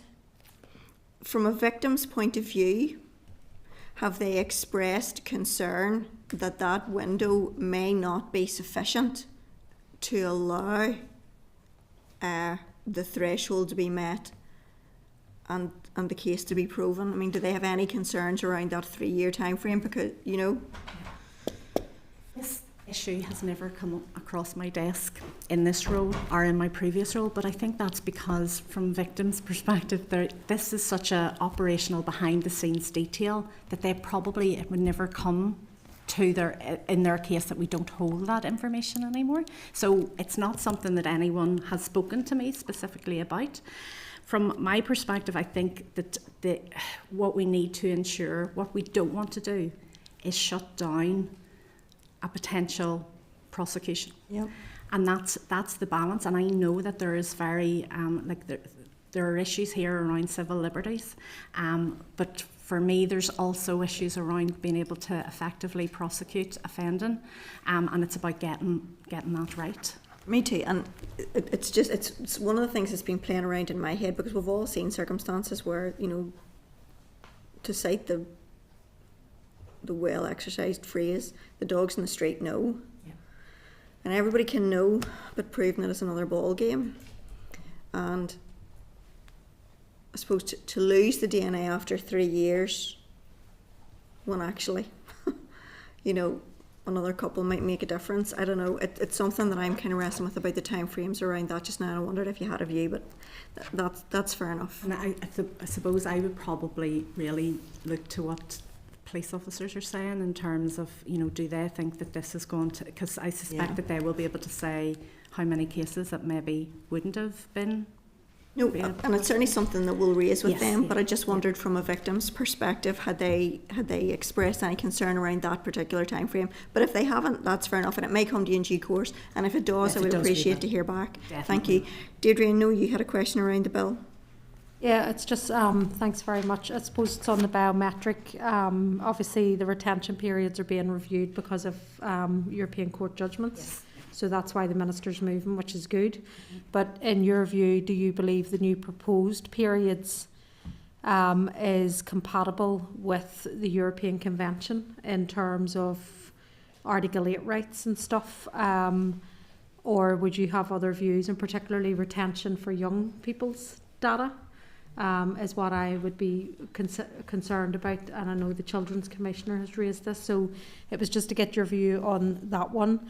And then also you had talked about, it was about the creation of a biometrics commissioner, and obviously it's not within the bill, it's only really setting out to create the office. The detail will come after. But it is your view on, I had concerns even around how we could strengthen it in terms of our right of appeal, other things that we could be putting in. So again, it's just trying to get your view on that in terms of the office of a commissioner. And there might have been another question. I can't, if I find it before we answer. You finish, that's okay. Yeah. On the first one in relation to Article 8, again, this hasn't come up as I said to the chair in terms of anybody raising issues and concern. I would probably defer to the human rights analysis of this, and I appreciate that this move has been on the back of a Supreme Court judgment. So the law is saying what the law says in that regard. With regards to the biometrics commissioner role, again, I think that any role that is making a decision, I think it's important to have a right of appeal in order to change it, or in order for it to be reviewed. Not necessarily the same decision may stand, but I think it's helpful for people to have an opportunity to. What I suppose, in terms of my opening remarks around that role, I just, where possible, would like that commissioner role to have some consideration to any data that might be captured biometric wise on victims of crime, to be appropriately to maybe potentially issue guidance or check in on that at points. Useful to get more info on that if you have further views on what that would look like, and also, is it working anywhere else? Obviously we're trying to compare costs of what a commissioner's office would be, so it would be good if there was any further info you could give on that. And the other wee one, it was on because with the Human Rights Commission coming in next. So obviously one of their recommendations in looking at this bill, it talks about, they recommend that the department should publish consideration of compliance with the Windsor Framework, Article 2, which includes EU law on data protection and victims' rights, and memoranda and human rights impact assessments to accompany the bill. So would you support that then in terms of that recommendation, or have you seen any of their scoping that they've done, particularly from a victim's point of view? I haven't seen any of it, Deirdre, but I kind of probably going to say I would support any sort of scrutiny or analysis that's been done in relation to this. From the Commission? Yeah, okay. Because of course it's such an important issue, and it's important that we get this right, because it's a lot of competing rights and such. Thank you. Okay. Members, does anybody else have anything more on the bill? Doubtless if we've got anything pressing that arises in the course of our consideration of the bill, we can bring it to Geraldine and Angus again. Deirdre? It wasn't on the bill, it was something, you touched on around your office in terms of the permanency then and further legislation and around the scope. So obviously your scope at the minute is within the Justice family. That's similar to, I suppose, the Victims Commissioner in England and Wales. Would you see that scope widening? And if so, where? Potentially I think that, just like going back to, we were having the discussion earlier about silos, victims don't operate within departmental silos, and the needs of victims should be forefront of a lot of departments. The key ones, I think, are probably health, because of health and social services, and also education. And actually, interestingly, the Domestic Abuse Commissioner's remit in England and Wales expands as far as that.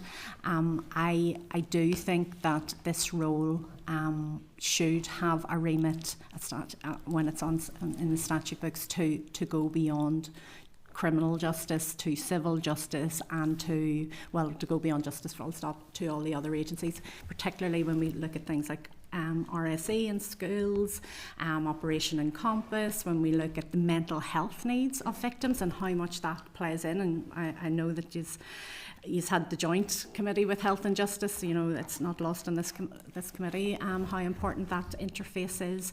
But equally, you know, yesterday I met with a victim of sexual assault, and she would really like to see CCTV within taxis, within private hire vehicles. So that falls to infrastructure. So they enlighten, and when we think of violence against women and girls and safe streets and things like that, all of that, victims' needs and the response to victims should go broadly. So for me, I would like to see the role broader than justice. Again, sorry, just to add, if there's any info that you can provide around, are there other commissioners that do have that broader role that you're aware of? So I can certainly, the DAC, the Domestic Abuse Commission in England, certainly goes broader, and I can do that. Okay then. Geraldine, Angus, could I thank you both very much? We've appreciated your time today. It's been very useful for us. Doubtless if we wish to follow up, I'm sure you'll be fine with that as we progress through the bill.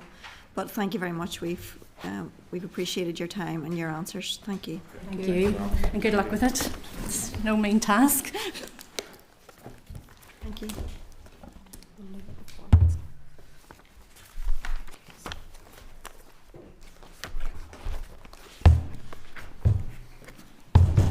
All the best, everybody. Thank you.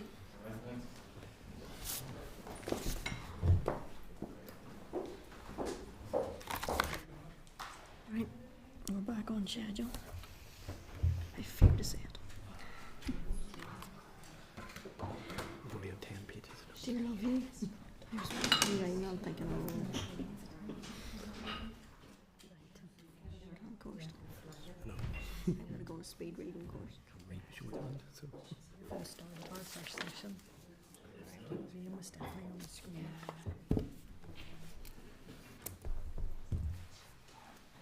Yeah, 15:03 at the time she left.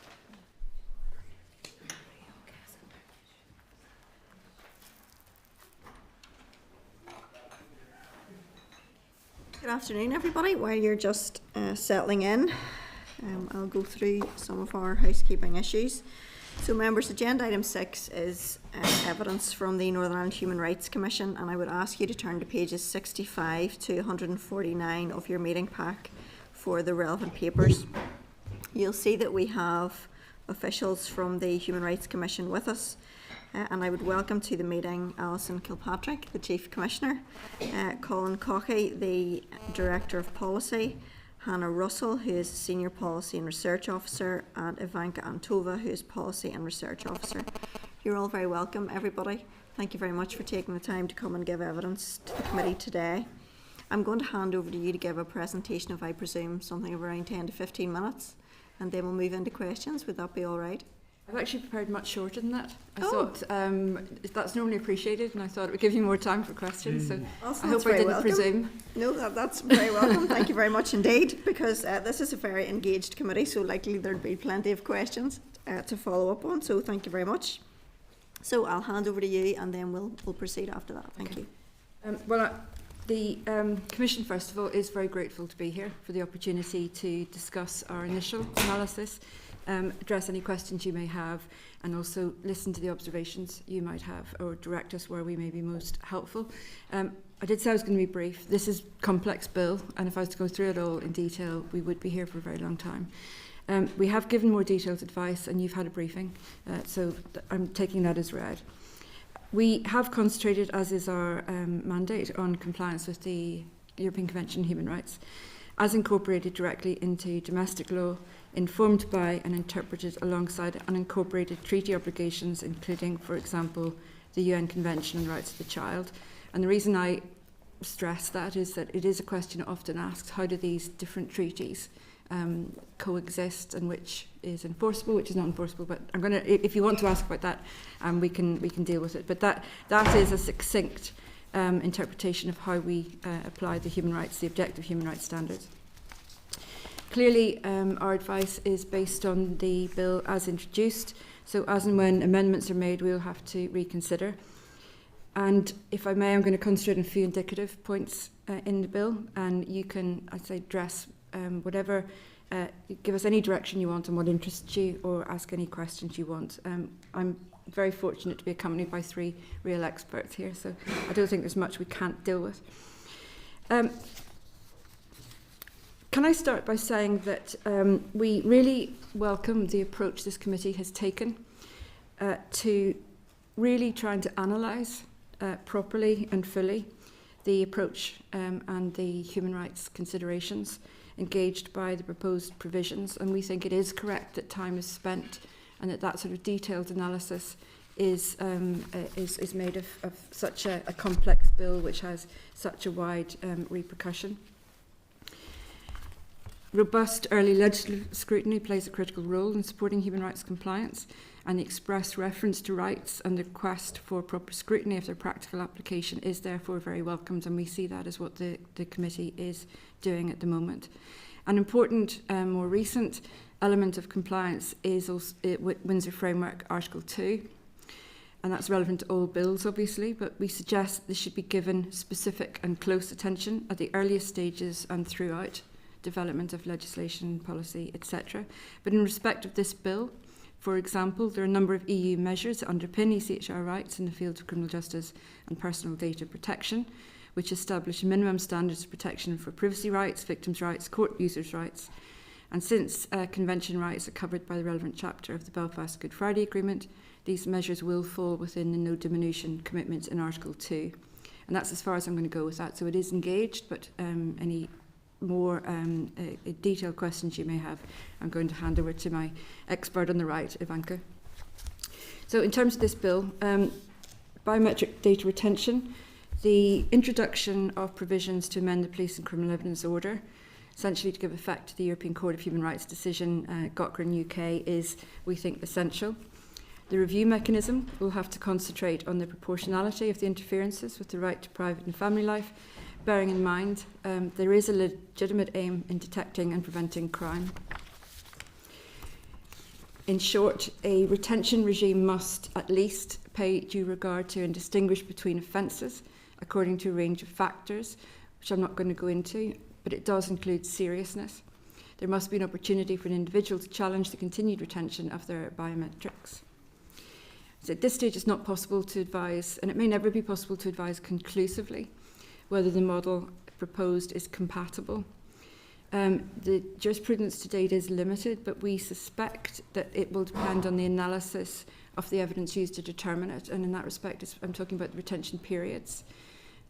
If there is essentially logic to it, and it's properly considered to be the least intrusive means of preventing and detecting crime, which is the legitimate aim you're trying to address, a court is likely to find it acceptable. What is also of direct relevance is the proposed review mechanism, which must be robust. So the Commission has suggested a number of amendments to that to ensure the right to review is accessible and sufficiently broad. I won't go into any more detail now. The particular circumstances, however, of an individual applicant must be capable of review, so there cannot be a blanket application, but I think you know that already. We understand that there may be anticipated role for the Biometrics Commissioner in considering appeals, and we do think that would provide greater legal certainty, but should be included in the legislation. That would be the most certain way of doing it. We also think it would assist if the Department set out how the proposed review mechanism will relate to pre-existing rights to review under the Data Protection Act of 2018. We suggest the committee should explore with the Department how the proposed biometric data retention framework will comply with EU law enforcement directive, as I mentioned, Windsor Framework Article 2, including in respect of the rights of data subjects, duties on data controllers and supervisory authorities, and remedies for breach of rights. In respect of children, the bill makes several proposals to enhance protections, meaning anyone who has not yet reached 18 years old, on protections within the criminal justice system, and we do welcome those. In particular, we welcome the strengthening of the presumption of bail for children, with only proportionate and necessary conditions being attached, and specific condition threshold before a child can be remanded in custody. Children enjoy the right to liberty and security, so any restriction must be only as a measure of last resort, and only for as long as is necessary following consideration of alternative measures. The proposal to ensure that the child is only held in pre-trial detention as a measure of last resort and only when necessary is very positive, but we suggest thought should be given to introducing a right to suitable accommodation on release on bail to enable that to happen as a matter of practice.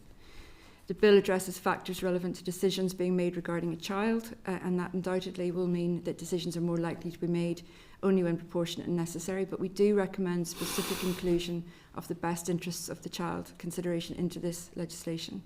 And while we accept there is a general inclusion in the 2002 Justice Act, we believe it would be helpful to replicate it in this legislation as well. We also recommend that long-term training and guidance will be essential to practical application of these provisions, so that should be considered and rolled out in advance. Another very positive intention of the bill is to ensure that children are never imprisoned with adults, so we welcome that. Very quick reference to use of live links. We recognise that the use of live links in the criminal justice system can be very beneficial in a number of cases, but we also know that an appearance before a judge can guarantee important safeguards for anyone who's been deprived of their liberty, as well as the rule of law issues which have been debated previously. This is doubly important if the person is vulnerable, has special needs and/or does not speak English. So a judge being capable of carrying out a proper review, seeing the person in front of them, is an important element of an important safeguard. The key safeguards in the bill that are proposed, they are welcomed. We suggest the use of live links should be, however, monitored across the justice system so it doesn't become the norm and not used inappropriately. And finally, on part 4, the administration of justice, the proposed reform to the Police Act relating to disclosure of records, that is also welcomed, particularly following the 2019 Supreme Court judgment, which I know you've all considered. Automatic review with consideration of individual merits is what's critical. To ensure proper access to the right, we suggest that information should be provided to applicants and potential applicants as to the availability of the right and the means of applying. So that's it. I've kept it short deliberately. I say there is a lot in there, and I hope it's more helpful for you to be able to direct questions to us, so we're all at your disposal. Everybody's ready. That's great. Alison, thank you very much for that. It's greatly appreciated. Our proposed kind of way forward would be we'll raise any general issues that we have with you now, and then we'll move through the bill in parts so that we can focus our attention on specific things rather than jumping back and forward throughout, if you're content with that. Absolutely, yeah. That's great, thank you. So first of all, in terms of general questions, I have Deirdre. Yeah, no, thanks very much for the update, and I imagine we'll be engaging you a lot more over the next period of time, and obviously we are taking this issue seriously, particularly on the back of recent court judgments and just to kind of do our scrutiny rule as well. So as you say, the kind of overarching framework, and obviously with the Windsor Agreement, I mean, I think as a committee we'll be looking at that in more detail because it is something new even for training for ourselves as we're moving through this. And I know yous have restructured in terms of taking into account that aspect now of law, but obviously we are obligated under international law in terms of human rights. There's obviously been the court judgments in terms of biometrics. But do you believe in your reading of the bill that this draft legislation achieves the objective in terms of compatibility and compliance? It's hard to say for sure because there isn't enough detail at the minute. There is going to be more, I think, further regulations or further amendments. There is undoubtedly an issue in relation to the Windsor Framework because the EU directives are engaged. I think that's pretty clear, but it's going to require quite detailed analysis. It's definitely going in the right direction, so it does distinguish as it should. It introduces safeguards. There are applications, but I don't think the mechanisms are sufficiently clear, or the review is sufficiently clear. I know Colin wanted to add something in relation to that aspect of it. So in relation to the Cochrane judgment, which is the principal judgment that's influenced the reforms in relation to biometrics, that judgment, the two key criteria that the European Court identified for a retention regime to be considered compatible was retention periods that were clearly and objectively justifiable, and secondly a robust review mechanism. So in terms of the proposed retention periods, and we've set this out for most of the periods in our briefing. We do know that is undoubtedly a graduated system that takes into account the seriousness of the offence and also the seriousness of the sentence imposed upon an individual. There are some areas where we've raised a few questions in relation to children in particular. But overall, that it would certainly be classified as a graduated response. Our slight reluctance is there hasn't been much jurisprudence at the European Court that has been going through and identifying what is and is not an acceptable level of graduation in a retention regime. And I know we're going to get into detail in a minute in terms of each strand of what we have in the bill so far, but obviously in your recommendations, I mean, I suppose when we have had officials in front of us, we have asked in terms of their view or their engagement with yourselves in terms of compatibility with convention rights, and they have said that there's been no real objections or concerns. So have you communicated? I mean, obviously you've just done this report, but have you been having an ongoing dialogue with the department? Have you been raising concerns? Is it reflective, obviously, of what your recommendations are? And have they received these recommendations as well of things that they should be furnishing us with? So just to get a sense of the kind of ongoing engagement, even in the policy development of this bill, and now that we have the bill or parts of it in front of us, so what is the level of engagement with the department been? We offer advice whenever we see anything coming to the fore. I understand that Colin in particular, his team have engaged quite a lot with the department, and they have all our recommendations. They have previous advice, don't they? Yeah, and one of our key points that we raised early on in the policy development stage was on the 75-50-25. At one stage, I think it was proposed that any adult convicted, their biometrics would be retained for 50 years, and then in the consultation report that changed the split between those who receive a custodial sentence and those who don't. So that was welcome in terms of that original proposal. We had concerns that it was going too far, so we were pleased to see that change being brought in there. So I think the department were clearly listening to our advice, and then subsequent to the consultation report we've provided some further advice, and will undoubtedly continue to do so, because we do note that in this bill there's a lot of secondary legislation that is going to be developed afterwards. So we anticipate being engaged in this issue for a number of years. If I could just add a general point to that, I'm not sure saying there were no objections is really sufficient, because the onus, certainly if you want to have a human rights approach to this, the onus must be on the department to have gone through the various stages as the court did. So you can't, there isn't going to be necessarily a right or wrong answer to 75 years, but if they've gone through the process properly, so is it for a legitimate purpose? Is it proportionate? Is it necessary? Is it the least intrusive means of doing it? And that's all a court will do. A court won't necessarily say 75 years is okay, 90 years better, So I think relying on the objection to steer policy is probably a mistake. And I think there should be much more proactive consideration. I suppose that's what we're trying to get to the bottom of in terms of how they're stress testing. This is it's gone through, and as you say, looking at the proportionality and balancing of these things. And for us to try and consider that. That's me, I think, in terms of the broader stuff. Yeah. Thank you. Anybody else have anything general? No? Then we'll move on. So part one then, biometric data and retention. Connie, I'm going to come to you first on this one. Thank you. Chair, thank you, Alison and your team for coming in today to talk to us about this. My question is actually in relation to something you had mentioned about the retention of biometric data for someone who is not charged or convicted, and how that can then be held for 3 years, which is my understanding. And I was wondering if you could talk a bit more to the implications you think that would have on human rights.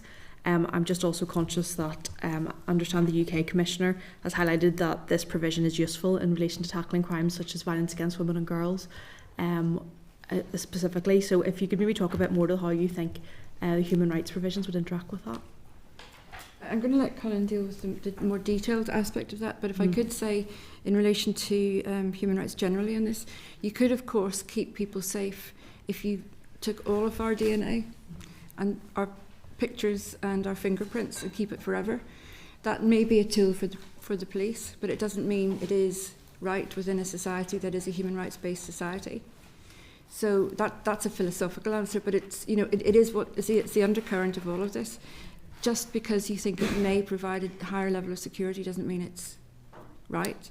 And I think what the police will tell you is that if you have too much material, then it doesn't get you anywhere anyway, because they're swamped by it, you know, they're lost. So I would say you listen to the experts, how the police use it. Just having it isn't necessarily the answer. It's how you use it and what you retain, and etc. And having mechanisms to access it. But in terms of do you want to deal with the detailed bit of it, the 3 years? So for that provision where charges have actually been brought, there's obviously an evidential threshold that has been met to enable those charges to be brought. 3 years in terms of whether, you know, is 3 years the right amount or is 4 years too many? It really depends upon what the data is that the department are using and as to how they have determined that, in terms of if a charge is brought and a conviction is unsuccessful, what data do they have that shows that retaining it for 3 years gives them an evidential advantage whenever it comes to the detection of crime. So in a way, I would revert it in some way back to the department in terms of what's they're working out in terms of why 3 years is acceptable and 2 years is not acceptable. In terms of the European Court's judgments, in S and Marper, there was consideration of circumstances where someone's not convicted, and there was very much an emphasis upon the stigmatising effect it can have on individuals, in particular, and in that case on children. And so one thing I noticed just that the Article 63G doesn't appear to make a distinction between a child or an adult. And one thing we've highlighted is for those individuals who are arrested but not charged, there's still provision for retention there up to 3 years. However, that does require the consent of the Biometrics Commissioner, and it's going to be set out in regulations about the permissible circumstances in which that may take place. We would welcome some clarity as to why it's not possible to set that out in the legislation, or to even for the department to set out for yourselves why it's considered that needs to be in secondary legislation rather than set it in the bill. And in terms of, and I'm guessing the essence, part of your point is, why should any of your material be kept by the police if you haven't done anything, if you're not charged with anything? But then there's also the issue about, and this comes from years of research, particularly violence against women and girls. They know that there are perpetrators who will continue to do, incidents will continue to be reported, and it is kept for a period of time because it is likely that will go on to an escalation of a criminal charge. But that's based on other people's expert research, and there's a logic and a rationale to it, and it's what's considered necessary and proportionate. So if you always apply that test to it, I think you end up with something that is reasonable. No, I think that's helpful about it being necessary and proportionate, because I was conscious as well that the findings elsewhere had said that if the suspect is known to the victim and it is in relation to domestic or sexual abuse, that again can be another reason and a factor towards it. So I think that's really helpful, so thank you very much. A lot of it is based on, say, expert opinion and research over many years. What the pattern of offending and some types of offending, and whether it's done as a child or an adult. So other better people than us to deal with that have come up with That's no problem. that idea. Thank you very much. Thanks, Chair. That's great, thank you. Morris, can I check that your question relates to biometrics? Yeah. That's great, go ahead then. Yeah, a couple of queries more than questions. An instance of insufficient evidence demonstrating how these periods of definition would be correlate between the reoffending patterns as opposed to the offence itself. I would have concerns about the proportionality of long-term data retention as opposed to a serious offence compared to a litany of offences. Maybe you could expand on that there, and where the bill differentiates between adults and children regarding the retention period, and the inadequate provision for individuals to appeal decisions or request the destruction of their biometric data, particularly if they have not been convicted of any offence. You maybe just could expand on that a wee bit for me. Sure. I'm going to let Colin deal with that, and then I'll come back. In terms of reoffending patterns, and you asked about where individuals haven't committed what's classed in the bill as a qualifying offence, but have committed recordable offence. So in those circumstances, if they're convicted, there will still be retention for 50 years. And if there's an offence, the clock, if you like, will start again, as far as we understand, from further offences. So those individuals would still be, although they may not have committed a qualifying offence, their biometrics would, as we understand it, be being retained from each conviction. So that hopefully answers your question there. In relation to the review and appeal, we would welcome some further clarity in terms of how reviews will be carried out. And I think this is central to the safeguards. The European Court of Human Rights in the Cochrane case very much emphasised the need for reviews that allow for the particular circumstances of an individual to be considered, and provided within the bill that the Chief Constable will review the retention of an individual's biometric material. What we'd like to see in there is further detail on the factors that the Chief Constable will consider whenever it comes to carrying out that review, and how an individual will actually demonstrate the case for their biometrics to be deleted. We also think it would be helpful to explain more on the grounds on which an individual can appeal a decision from the Chief Constable, and who that appeal is to. It appears that it would likely go to the Biometrics Commissioner, but that's not set out clearly within the bill, and also the grounds of appeal would be useful. So there's a lot in terms of the right to review that's left to secondary legislation, and we have been provided with some information from the department, and I'm sure the committee have as well, in terms of how that would operate. But our preference is always that as much as possible being set down in the primary legislation, that really ensures that the legal framework is accessible and is being subjected to the appropriate scrutiny. And it would be helpful, because the questions you ask are very valid, and there isn't any obvious answer. And that's why we say the department really should set out what its logic is, why it has chosen those periods of years.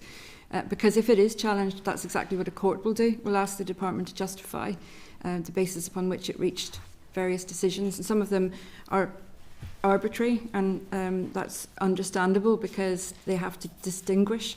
So you start somewhere, essentially. But others is going to be based on evidence of reoffending and patterns of offending. So there should be, I think you called it the workings out. Yeah. And Ivanka would like to say something about, she's had a look at this from Windsor Framework perspective. Yes, just to provide a timely example of one of the question marks we have from a Windsor Framework point of view in relation to compliance. One of the important safeguards that the Law Enforcement Directive provides are the right to information and the right to review, also the right to erasure. In order to satisfy the requirements of the Law Enforcement Directive, it would be important to have periodic reviews of the retention of data to ensure that it's not retained for longer than necessary. And I would just like to join my colleagues in saying that it's difficult to judge at this point the level of compliance because there isn't sufficient detail on how the bill might be satisfying the specific provisions on the right to erasure and right to information and right to review. But just to give you an example of the type of Windsor Framework consideration you might wish to follow up on with the department. Can I check with you? Sorry, Mark, just on the back of your question, can I just check in relation to what you said there, Alistair? Should that working out, essentially, and the rationale behind what are arbitrary numbers, should that have been included in the AFM? Would be helpful, I think. Yeah, from our perspective, that as much information as possible being set out to explain that justification is useful in terms of informing your analysis and informing our analysis, and that would mean that these debates and discussions are much more informed if we have the underlying rationale, because ultimately we're not criminologists to understand offending patterns and things of that nature. So we don't have a concern necessarily that work hasn't been carried out. It's just helpful to see, as you said, the workings out and how that has how they've come to the conclusion on Yes, those I criteria. think that would be helpful for us too, and we've indicated that. Justin, can I check that you're on biometrics? Yes, Chair. Yes, then go ahead. Okay, thanks, Chair. Hi, Alison, Colin, Hannah, Ivanka. Thanks for your evidence thus far. In terms of biometrics and the bill's definition of biometrics as fingerprints and DNA, is that specific enough, or is that too broad and all-encompassing, or too vague? And further to that, you've asked us to make sure through our the work of this committee that we avoid unnecessary stigmatization of children as a consequence of the retention of biometrics. Can you be more specific in terms of what you actually mean, what you want us to do in that regard? Anna's going to deal with the children point, but in relation to what biometric data is, you can have a very broad, simply a reference to biometric data, and let case law and common law decide what amounts to what is included in biometric data, but it's certainly more than DNA and fingerprints. So it will include, for example, photographs. The law is very clear on that. So biometric data could be left to what we understand to be the definition for biometric data, if that makes, and a slightly convoluted way of looking at it. But it's going to change over time. Technology is going to change, and biometric data is going to be made up of different things as time goes on. So there is some strength to having simply biometric data, so long as everybody is sure what biometric data actually is. And I understand there's been a question about whether or not photographs is. We're very clear that photographs are biometric data, and there is case law on that, and the EU directives make that very clear. And on children, and the stigmatising children. Yeah, so that really links to that there needs to be specific consideration in terms of children, because obviously they're particularly susceptible to anything that comes out of this. And there's a lot of research out there to show that once a child is within the criminal justice system, that almost sets them on a path as such, and it's ensuring that the path to criminalisation as such is kept to a minimum there, and flowing back to the principles of proportionality and necessity. That also applies in terms of the adult scenario, but it does require particular consideration in terms of a child and the knock-on effect that might have in terms of their adult life. And bringing it back to kind of the broader piece around adopting a child-centred approach to the whole process. It then again flows back to these words of proportionality and necessity that will keep coming up throughout our evidence. But ultimately it is really acknowledging the fact that there are specific sensitivities there in relation to children, and it's about protecting them as much as possible within that system. Children are particularly vulnerable, and they are particularly vulnerable to stigmatisation. And simply having had your material taken by the police, even if you're never charged with anything, can in itself be stigmatising. And it is the sort of question that is sometimes asked: are you known to the police, or have the police ever taken fingerprints? It may turn out that there is nothing. You're not accused of doing anything, but if the material is kept, that sort of goes with you for the rest of your life, unless it is deleted. Colin wanted to add. Yeah, just on the provisions. So there is quite a lot of exceptions made for children who are convicted or receive non-custodial sentences. Though the review mechanism is only available for longer term retention periods. So for those shorter term periods that could be over the formative period of a child's life, there's not actually a mechanism as we see it within the bill for them to challenge that retention. And for those children who feel stigmatised because they know that their biometrics and their DNA is being retained, we think it's important to look at whether there could be provision made for a child to apply for a review of their biometrics in those circumstances. we highlighted in our briefing about rights contained within the Data Protection Act, where challenges can be brought. But we think it would be useful just in terms of your engagements with the department to understand for those children whose biometrics are being retained for shorter periods of time, whether there's any flexibility within the bill to allow a right to apply to the Chief Constable for a review for those cadre of children where it's particularly impacting upon them moving away from an offence that they may have committed. Could we ask you for clear recommendations as to how to avoid the stigmatization of children as this bill passes? Yeah, we'll be happy to develop those and pass them on to you. I ask something on the back of Justin's question, if I may. How do you strike the balance of, and I'm going to use it kind of in scriptural terms, free from sin versus free to sin? So how do we ensure that somebody who has potentially engaged in criminal activity but maybe hasn't been convicted yet, and then their DNA once they turn 18 would be destroyed? I think are they going to regard that potentially as a free pass, and yet the police at that stage wouldn't have anything to go on? You know, it's like a clean slate. So for people who are turning their lives around, it's great that it's a clean slate. For people who don't, because of the trends and patterns, it kind of gives them a clean slate to start again, and you know, talking about somebody who hasn't been convicted though, then there has to be a reason why they shouldn't have a clean slate if they haven't been convicted of anything. And this is where I'm trying to strike the balance, because I think, like, we had this conversation earlier with the Victim of Crime Commissioner Designate. You know, we've all seen circumstances where, to coin the phrase, and it's the phrase that I used with her too, the dogs in the street know who did it.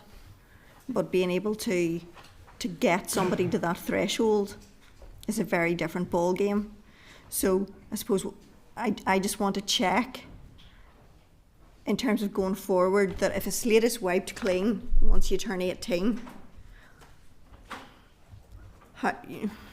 law enforcement will start again from nothing. You know?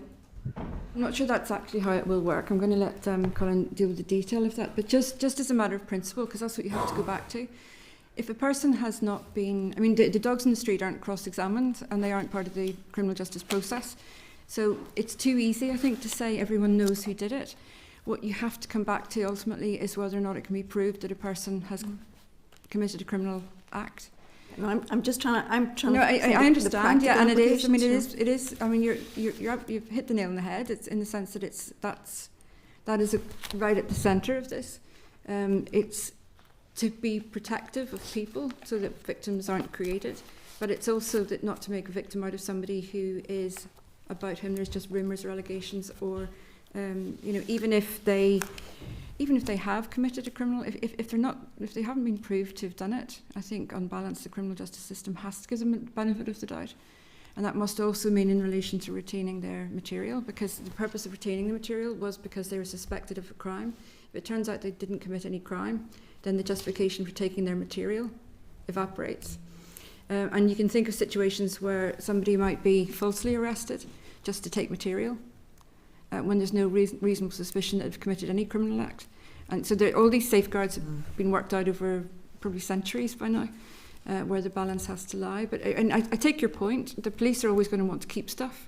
They're always going to want to be able to say, if only we had this database of every single person in Northern Ireland, we could probably find the DNA that was at that crime scene. Yes, as you said, it's the fundamental balance between, you know, society's rights versus the individual's rights, and we get that. I suppose we're just trying to work our way through this too. Yeah, and I think, I mean, the only thing I can sort of say, which is at all helpful, is that I think the criminal justice system has worked it out over many years, for the most part, if it's doing its job properly. I know there are cases where they haven't been handled properly, but if it's being done properly, then I think the balance has been struck already. So I don't think we need to concern ourselves so much with it. But in terms of, can just Colin first and then.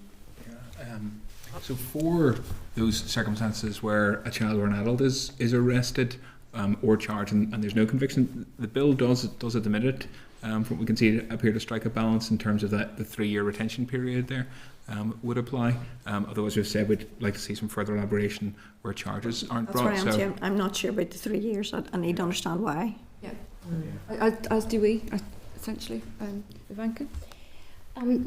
Just to chime in from a Windsor framework perspective, from an EU law perspective, perhaps this would be helpful in thinking about the balance. Yes, we recognize the difficulty to balance between safety of society and community and the rights of the individual.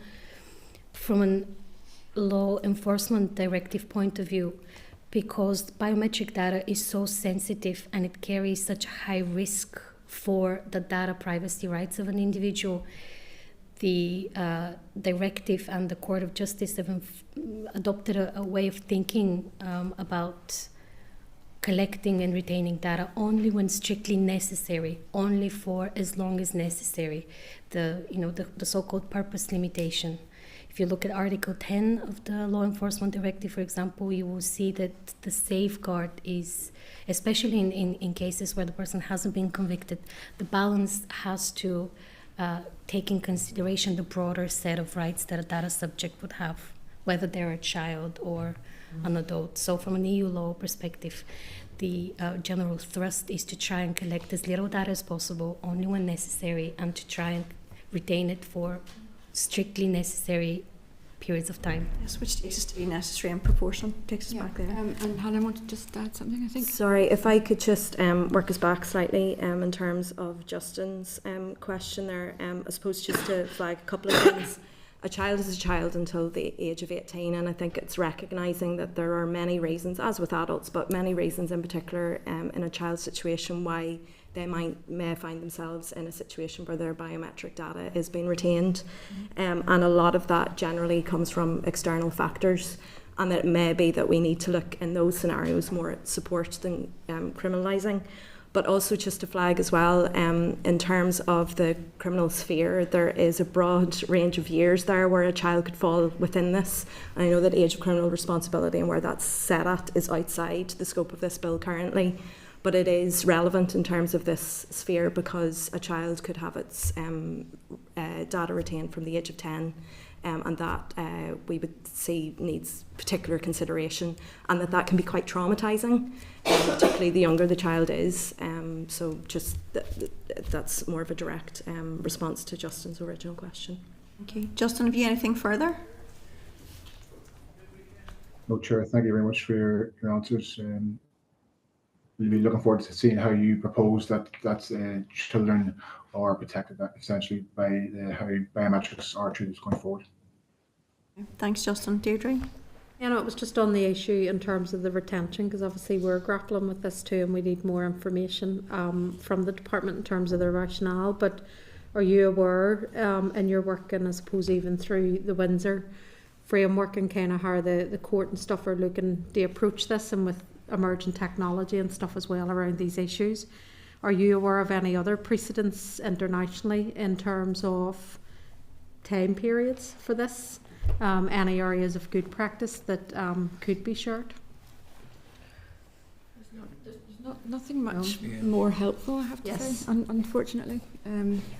We had a meeting recently with the Council of Europe that are continuing their supervision of the Cochrane judgment, and we're exploring with them in terms of trends throughout Europe for retention periods, and they highlighted that there's not sort of a standardised approach, but we do note that in the consultation document on the consultation relating to DNA retention, that the department say that they have carried out an assessment of practices throughout Europe, so and they indicate that what's proposed is largely in line. So that work has been done by the department, so it'd be useful if they're able to share that with yourselves. And the Council of Europe's Committee of Ministers will want to see that because they're monitoring implementation of the judgment. So if that is available, it would be helpful, I imagine, for you to see it as well. Just one thing, sorry, to add on that in terms of what was coming out of that meeting was very much the longer the retention is, the greater the safeguard should be. So that's likely to be something that will come out of their advice. If I can just chime in again from Windsor Framework point of view, EU law is not particularly prescriptive on the length of the retention periods, as long as they retain data only when strictly necessary, for as long as necessary. And the way the court thinks about the appropriateness of the periods is the extent to which they're underpinned and strengthened by procedural measures. Hence why we're asking for more detail on what these might be, to ensure that the data is regularly reviewed in order to ensure that it's not stored for longer than needed. This is actually a very good example of how human rights are a lot more forgiving than a lot of people think, actually, because they set the general standards and they leave it up to the individual nations to decide how they achieve protection of those standards. So they will accept that countries will have a degree of latitude as to how they do this, and that there isn't necessarily a clearly right and wrong answer. That's why I think the human rights approach, adopting that balancing exercise, is always going to be successful, because that is exactly what human rights require and what a human rights court will require when analysing. So it allows decision makers like yourselves, legislators, a degree of freedom. As long as you can justify in your own mind that you're. Thank you. Okay, can we move on to the next section? Okay, the next section is children. So I'm going to start off again with Connie on that one. Yeah. Thank you again, Chair, and thanks. I just wanted to ask around, you had made a recommendation, I think it was 4.38, where you think DOJ should include an express mention of the best interests of the child principle in the clauses regarding bail and remand of children in the bill. I just wanted to know what your thoughts were on how that would interact and the rationale behind it, considering in 2015 it was put into the 2002 Justice Act that functions relating to the youth justice system must have the best interests of the child as a statutory function. So how do you think that would interact if that was then put into this bill as well? That's of course an overarching. All parts of the criminal justice system have to consider best interests of the child. Here, where they're setting out relevant factors, clearly the best interest of the child is a relevant factor, and it just makes it crystal clear on the face of that legislation dealing with bail, for example, that best interest of a child is a relevant consideration. So having a sort of overarching general duty to consider it is very different to having a very specific duty to consider it as a relevant factor when making a particular decision. And I'm not saying that it wouldn't be effective without it, but it makes it much clearer. And where you are setting out you are expressing some particular factors, it makes great sense to have the other factor, which is already required as a matter of general principle in the criminal justice system, as one of those factors in that particular decision. No, I obviously don't want to put words in your mouth at all. Do you think it would be duplication? You don't think it would be duplication then to include it, and you don't, but do you think that statutory provision as it is in the Justice Act is working well as an overarching? I'm not sure it is working terribly well. If you wanted a bit more precision on that, I think we'd have to come back to you. Well, that's absolutely understandable. It's certainly not duplication to repeat it where it's relevant in individual legislation. So the fact that you have that overarching duty doesn't mean it can't appear in individual pieces of legislation which calls for consideration of particular factors. So one of those factors must be the best interests of the child under the 2002 Act. There's absolutely no harm in saying that, repeating that in this piece of legislation, just because somebody making a bail decision may not be aware of the Justice Act 2002, but they will be aware of the statutory factors when making a decision in relation to a child. Thank you, that's helpful. I think Alison's covered it very well there, and this kind of, I suppose, is in addition to the bill itself, but there will have to be consideration given to how this bill is going to be implemented in practice, and training is going to be a real key to that. So having it very specifically set out that there's a very clear one provision, for example, that you can go to, that it clearly sets out what's your tick box here, would be really helpful in terms of ensuring that that's implemented in practice. Thank you. Thank you, Connie. Deirdre? On the child, you answered the bit around, I suppose it was the live links, because we would share similar concerns in terms of the application of live links. And I suppose, again, it was just your view on compatibility in terms of the children's. I mean, we would agree with the broad thrust of the bill in terms of having a child-centred approach. And obviously the issue even around age of criminal responsibility, I had raised this previously. What bill would you put that in terms of this mandate? And it would be this one. And there's obviously sections of the bill as written to the effect that you would increase the age, so that may come at some point, we'll see. But just, do you believe that it is compatible with the European Convention on the Rights of the Child? Are there other areas of work that need to be brought forward in the current provisions to strengthen that, in your view? And I suppose it is, if there's more information and advice, I know we're asking for this in terms of live links and its application elsewhere, particularly for children, but just those kind of oversight arrangements that it isn't being used more than it should be, and to ensure that it is, you know, a child-centred approach, particularly when you're dealing with young people as well. So just any other additional info that you can provide on that? Having the availability of live links is not incompatible. Yeah. In fact, it can be a requirement in some cases. So if you think about a vulnerable witness or somebody who can't travel, or somebody, the difficulty producing somebody out of prison if they're unwell, there are all sorts of reasons why live links are actually very human rights compatible and a strengthening of human rights. What shouldn't happen though is that they would be used just for efficiency resources or as a cheap alternative, because it should always, the presumption should always be that a person appears in court for their protection as well as for the system. But like everything else, if there's a reason for it, what I fear slightly is that the very good reason for having live links available, and violence against women and girls is a very good example. So a woman victim can give evidence in, for example, Family Justice Centre that's down in the north, up in the northwest. That's for a very good purpose.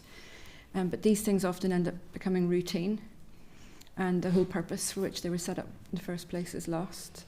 So I think somebody needs to keep an eye on that, it should be limited, it's for a very specific purpose, and just keep an eye on when it's being used and what for.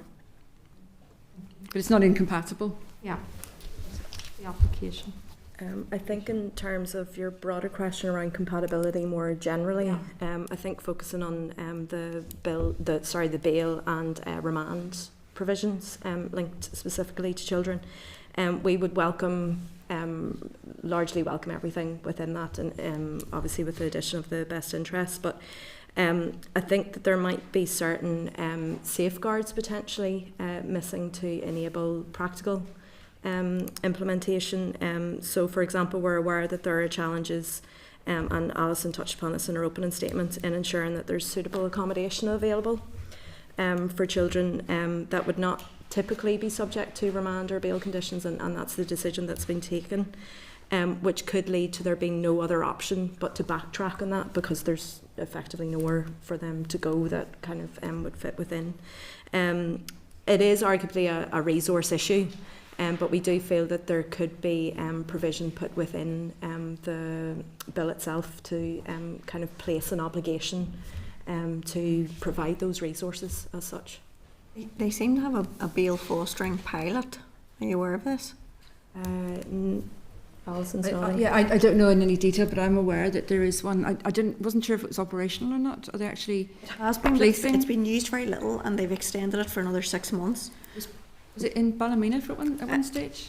Also, I'm not sure where it was, No, okay. but the issue is, I think it's only been used twice in the course of the 6 months, and because of that, then I think the trust allowed the premises to be, or the household to be used by other people who needed fostering. Yeah, I think. But it seems to have worked out quite well where it did work out, and there were other children present, and that seemed to have been a good influence. But they've extended it for another 6 months in order to be able to evaluate more fully. But yeah, we appreciate that. I mean, there was supposed to be a accommodation built, and that's now off the table. So we need to find another way, because custody isn't the best way. There's no doubt. We'll certainly go and have a closer look at that pilot and keep an eye on that. Yeah, that's very interesting.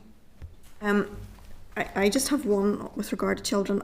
I'm a bit concerned about, with regard to the conditions of bail.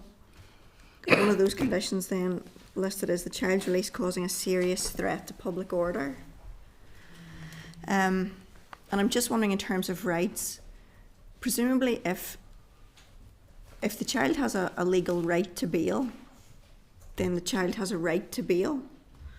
And I'm slightly worried that that provision has potential for a mob mentality. To see that somebody who's entitled to bail wouldn't be afforded bail.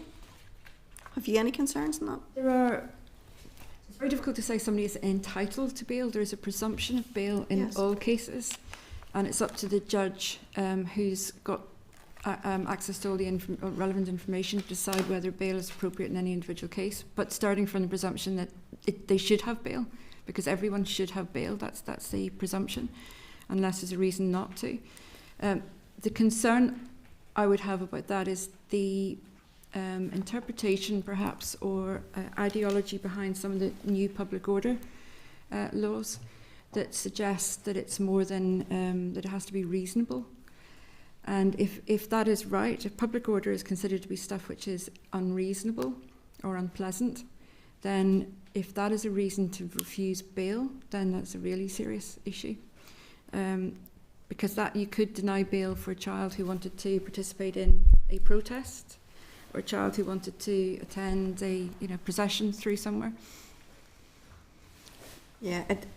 The problem is it's hard to measure it because there's no entitlement to bail, in the sense that it's that everyone should get bail unless there's reason not to have bail. And that may be that may be a valid reason if a judge is presented with enough information. This is one that I'm trying to understand. Okay, what are the practical implications of this? Yeah. Because if the presumption is that a child will get bail and should get bail, then what is this public order on the other side? Because it shouldn't be then. I mean, I'm kind of worried about what that means. If a community were to come together and say, well, we don't want that child back here. But that doesn't mean the child shouldn't get bail. It means that there should be an alternative sought. So I just wondered if you had any views. Yeah, I think it would be an improper interpretation of that to say that if the child being present in the community might lead to a breach of the peace by others, then I think that would be an improper reading of that. It's where the child will be, it's been decided that the child is at real risk of causing public disorder of a serious nature.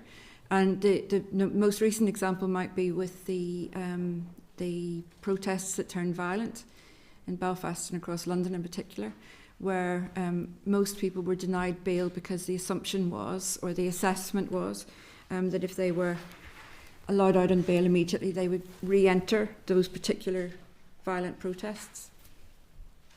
So it can be it's a protective measure, and the more serious the disorder for which they've been arrested and charged, the less likely that they will be released immediately on bail.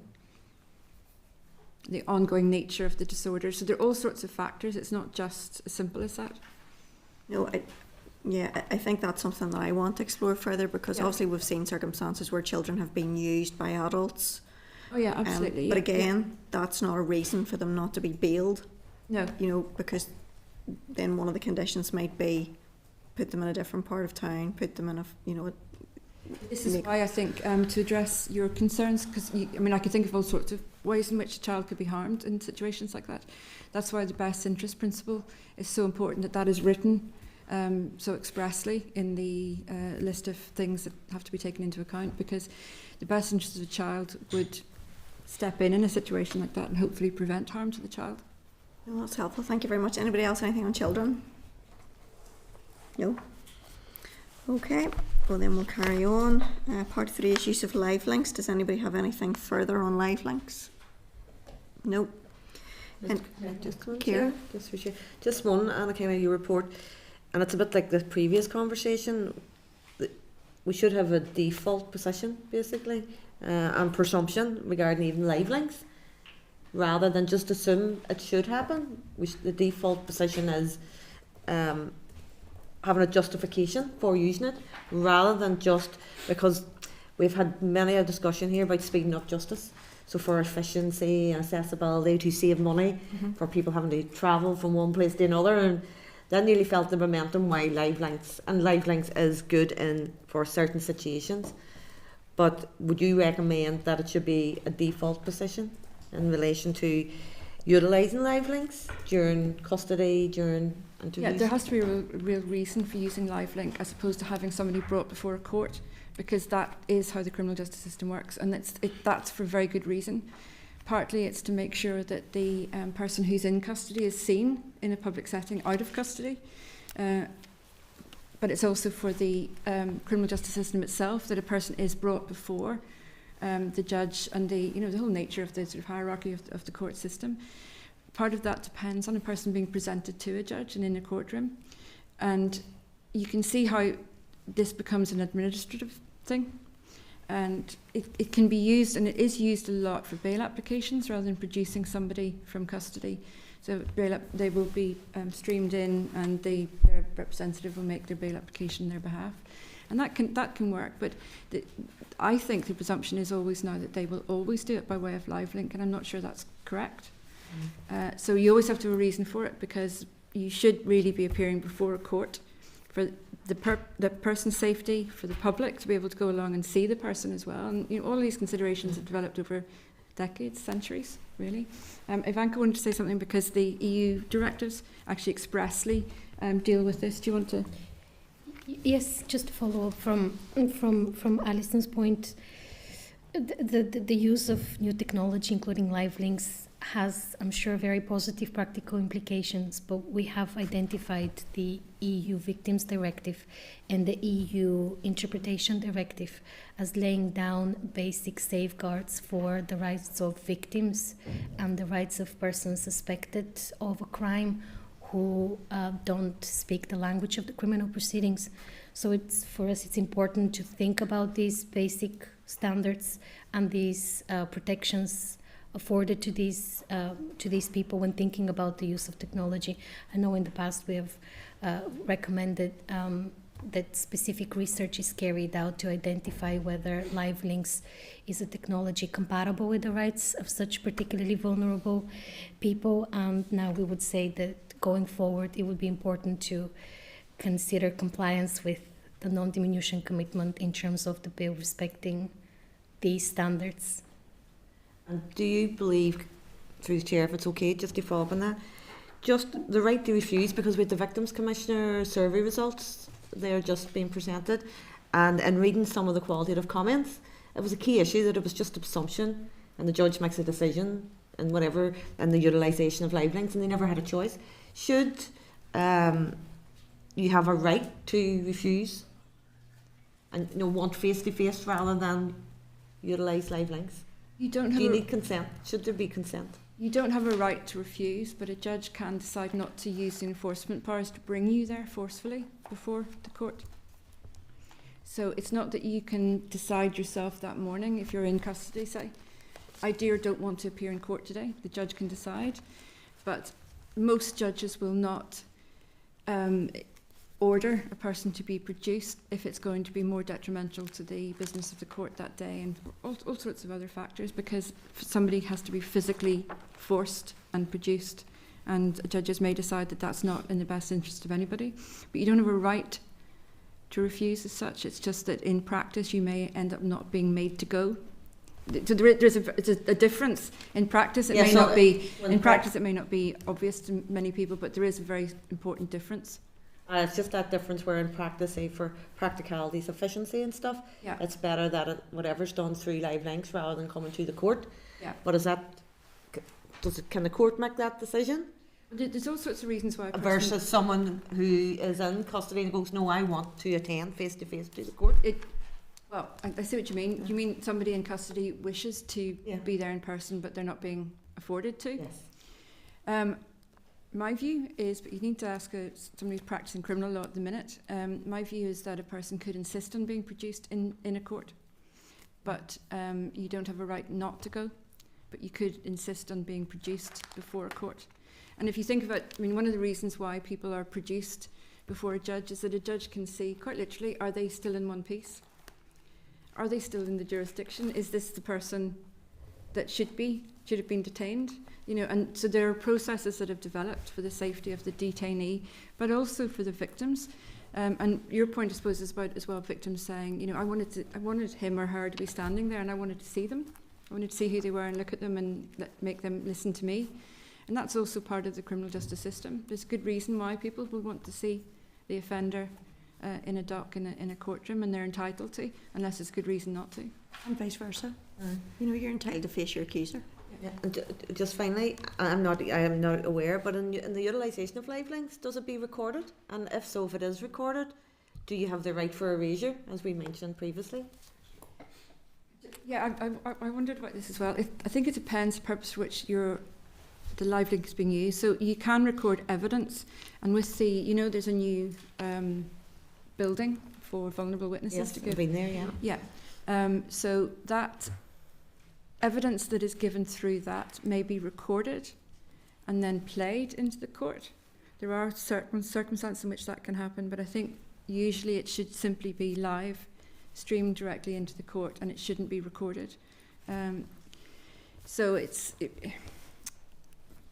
there can be a transcript of it. So the actual recording, the image of the person giving the evidence wouldn't be kept, but there would be a transcript. In the same way, if they turned up in the witness box, there would be a transcript of what they said for those proceedings. But if it's a very vulnerable witness whose identity is protected, then they're different. So it all comes down. It's case by case every time, unfortunately. But just on the specific amendments at clause 21, with that the appropriate consent of the person held in custody is required for live links to be used there. So it differs on a case by case basis in terms of consent. And we had it in a report in our briefing up the guidance from the Lady Chief Justice on the application of the interests of justice test. And I think a lot just hinges on how that interest of justice test is applied. And it would be great to see some data coming out now that we've had live links for such a long period of time, to see how they're operating in practice, and whether when individuals are giving that consent, do they understand the distinction between a live link and appearing in court, and what the benefits are of the physical presence in court. And Chair, as you said, sometimes the defendant also wishes to be in the same room as the person accusing, because not every person accusing is telling the truth. So there is an inequality of arms both directions. I think I'm interested. That's interesting. Actually, I'd forgotten that specific provision. So you can't refuse to be produced, but you can refuse to not be produced. I think that's what that's what I'd said. Yeah. Right. I'm just conscious of time, members. So. Anything further live links? No. Administration of justice. Anything in final provisions? No. On that basis, thank you. Is there anything else that you folks want to add before you leave? Can I just check that I haven't, if I've got something wrong, my colleague's going to correct it? No? You can say. No, not at all. They'll tell me outside. We will, anything we have that we've looked at in relation to some of the more detailed stuff, very happy to share any of that with you. What we don't want to do is bombard you with a load of our material, but we're happy to share anything at all. So perhaps if you let us know what you would like, and also if you want us to consider something future, very happy to do that. I suspect that's likely. Deirdre, you want to come in again? I know, I just think, thanks very much. We obviously will get you back or get more information on the addendums, which we're due to have at the end of December. So we're going to do a call for evidence after Christmas then. But particularly on the EU directive side, because I don't think we've really familiarised ourselves, even in the context of looking at convention rights. It's an added dimension, and I know you're on the committee probably, so you might have it a bit more. But the Law Enforcement Directive and the Victims Directive are the two main ones. Yeah, want to so I think just a bit more. Or I don't know if there's like training the Commission do, like generally, even for parties and stuff. If we area, get more, I think would be useful. If we get our budget topped up, we might be able to offer some Yeah. more training. But we do work with lots of civil service departments, and we're very keen to do.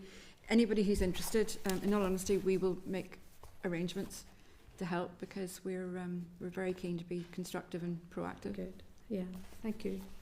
That's great. Everybody, can I thank you very much for your evidence? It's been really helpful. Doubtless we will see you again and engage with you again, and we very much appreciate your help. Thank you. Very much. Thank you. Okay, members, if we can just turn back then to our agenda.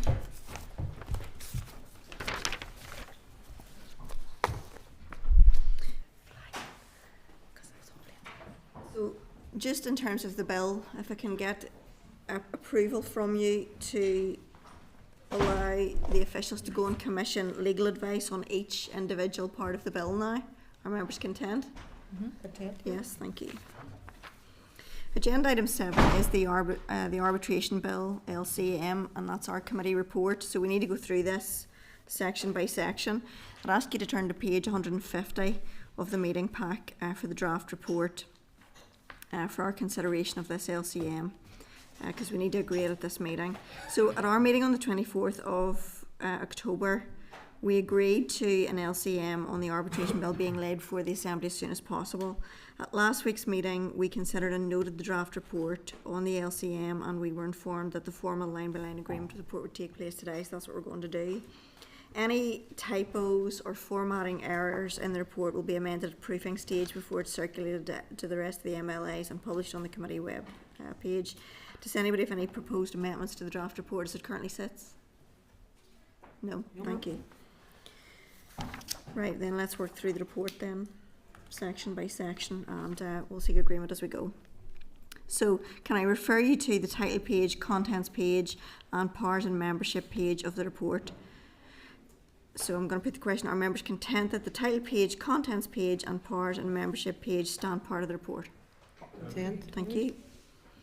I'd refer you to the background section of the report, and that's paragraphs 1 to 9. Are you content that the background sections of paragraphs 1 to 9 stand part of the report? Thank you. Can I refer you to paragraphs 10 to 12 of the report, which outline the purpose of the LCM? Are you content that the purpose of the LCM section stands part of the report? Right. Thank you. Then turn to paragraphs 13 to 25, which detail our consideration of the LCM. Are you content that paragraphs 13 to 25 stand part of the report? Right. Thank you. I'd refer you to the conclusion section, which is at paragraph 26. Are you content that the conclusion section at that paragraph stands part of the report? Right. Agreed. Thank you. Appendices. Can I refer you to page 161 of your meeting pack, and that lists the items for inclusion in appendices 1 to 4 of the report. First of all, are you content that the appendices stand part of the report? Right. Yeah. Are you content that the minutes of today's meeting will be added to appendix 3 when agreed? Right. Thank you. Can I seek your agreement for the report to be published on the committee's web page and issued to all MLAs?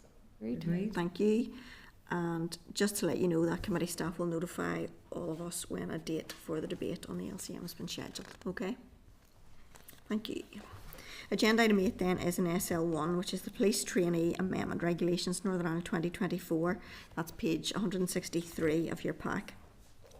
The Department's proposing to bring forward a statutory rule under powers conferred by Section 36 and Section 41 of the Police Northern Ireland Act 2000. The purpose of the rule is to lapse the Police Trainee Amendment Coronavirus Regulations Northern Ireland 2020, which enabled the Chief Constable to early attest trainee police officers as a response to the ongoing coronavirus pandemic at the time. It's proposed that the rule be subject to the negative resolution procedure, so if we weren't, would need to pray against if that were the case. Can I ask if you're content with the statutory rule, or if any further information or clarification is required? Content. That's good. It was never used anyway, so I think it's, yeah, thank you. Could I ask you to turn to the forward work programme? We're on agenda item 9 now, and that's page 170 to 178. A couple of things I want to check with you. In general, are you agreed with the document, or is there anything you want to raise, bearing in mind that this is a movable feast and it's not holy writ, things will change within it? Okay. You're agreed with that proviso, thank you. The other thing I want to check is some committees are meeting the week before our first plenary. So some committees are meeting week commencing the 9th. Do you want to do that, or do you just want to hold off until the Assembly's back in full session? Hold on.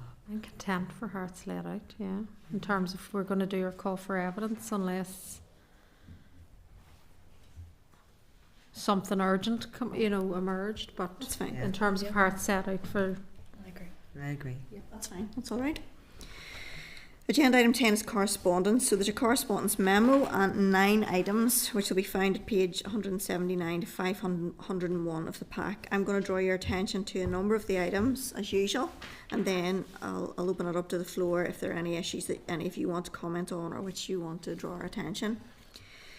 So first of all, item 10.4, that's correspondence from the DOJ at page 185 of the meeting pack, stating that it's seeking additional time to respond to the committee correspondence regarding the Injury on Duty scheme and the Northern Ireland Policing Board. Are you content to note this item, first of all? Yep. And I presume you're content to allow them additional time to answer?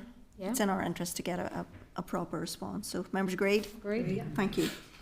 Item 10.7 is correspondence from Criminal Justice Inspection, and that's at pages 189 to 462.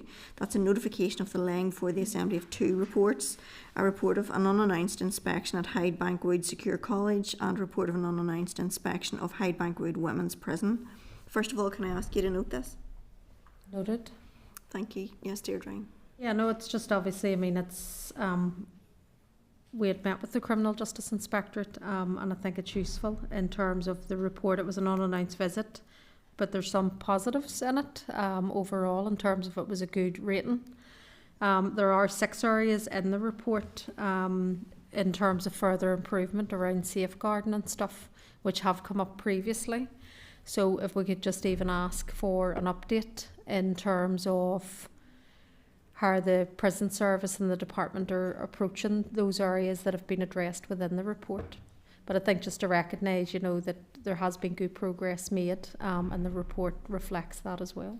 Certainly, well, what I have in front of me is about writing to the department to seek an update and establish why certain things haven't been taken forward. I'll bring you in a second, Connie. The one thing I would like us to do actually is I would like us to write to Beverly, Dave, and the Governor of Hyde Bank. It's Richard, I think, isn't it? This is an outstanding result, and I appreciate that the scale in Hyde Bank is helpful, but to have transformed the way that they have, I think, is a huge testament to the prison officers in there and their dedication and commitment and how they see this as a vocation. I think it would be remiss of us not to acknowledge this really positive inspection that has seen them kind of transform and also has seen them, you know, excel in terms of the rest of GB. So I think we really should put on record our congratulations to them for work well done, and we encourage them to keep going, but we really must acknowledge that this is a really, really good report for, you know, in general and certainly on an unannounced inspection. So well done to the prison service. Our members agreed with that proposal? Yep. Agreed. Connie? I think you almost said exactly what I was hoping to say, Joanne. I think it's really, really important. I think I was looking at it, and 10 years ago, Hyde Bank was seen as a failing prison, and to bring that around 10 years, I think, as you said, it's a real testament to the prison officers, especially people who are doing that work on the ground. So I think I really appreciate your suggestion to write to those agencies and welcome this, and absolutely with any report there will be learning. So happy that we write to the department as well and ask for those updates. That's great. Thank you. Something else occurred to me there and it's gone. Can't remember. I'll come back to it. Yep, that's us covered. It'll come to me. Can I refer you then to the table pack, which is item 10.11, and that's a report from the prisoner ombudsman into a death in custody. This report's embargoed until Monday. So can I just seek your agreement to note the report? Noted. Yeah. Thank you. The other one I want to draw to your attention is the report from Hourglass on elder abuse. First of all, a serious issue, also cuts across health and economy, wasn't the one? Mm-hmm. So not a minor issue, not minor amounts of money either. I don't think it's sufficient for us to note this, but obviously our schedule is fairly hectic. Gareth, who has written to us, has is seeking to present to the committee. How do members want to handle that? Look, I'm conscious that this is a really serious issue. I'm also conscious of our diary difficulties. Connie? Could I ask for clarification? Conscious this morning's second meeting, there was a recently published domestic and sexual abuse strategy by the department. Has there been a committee session on that yet? Regarding that strategy? I think we've had stuff around it, yes, but mean, they come in fairly regularly around that issue, Connie, because there's stuff that they weren't able to take forward because of finances. Okay. So they come in and give us kind of updates, and I anticipate that if you've got issues around that, and about how they're taking it forward, what they've had to drop and what they're going to try and re-establish, we're getting a finance briefing in a couple of weeks, and finance was the main factor around some of the stuff having to be dropped, and I think there'd be a good opportunity there to raise some of those issues if that worked for you. Brilliant. Yeah, I kind of was more thinking that if we were going to do a session on that, it would maybe they would fit nicely into that to present. They have extended an invite to come to committee. I think we could we maybe write back and say we are extremely busy, we've got the bill to scrutinise, but we would be open to maybe a date in the new year with the kind of, you know, work it into our forward work programme, but just let them know that it might be a while, given how busy the schedule is. The alternative that it's just occurring to me now is, like, it's not the first time we've had kind of informal meetings where, I mean, this covers 3 committee areas. Yeah. We could meet Gareth with any interested member from the Justice Committee, the Health Committee, and the communities. Is it communities or is it economy? Economy. With them, we could do it online maybe. Yeah, in the course of a sitting day. We've done that previously, or we've done it on a Wednesday. So if we could maybe have a look at that, it might be an option, because bring everybody together who wants to attend that, and then it's not eating out of committee time. Is that an option? Yep, I'd be happy with that, Chair. Yeah. All right. We'll pursue it that way then. That's great. Thank you. I don't want that to just slide by. So are you content to note the other items, or if you have anything else you want to raise, Deirdre? Just 2 in terms of obviously the statement from the Minister in terms of the budget plan, which is obviously good in terms of the resources and even money that was found within the department in terms of reprioritisation. The issue on legal aid, obviously just because of some of the action recently, so there's obviously an allocation that has went into that of 5.2 million in terms of then enabling processing of more legal aid payments and reduced payment times. Can we get a bit more clarity on what that means, you know, so how much are we reducing it by? And I would be keen just to get more detail in terms of the implications then of that on legal aid. And my other correspondence is obviously from the mental health champion around the right care, right person. And I think she obviously puts in a couple of challenges, which I think it's good to get a more rounded view of the policy.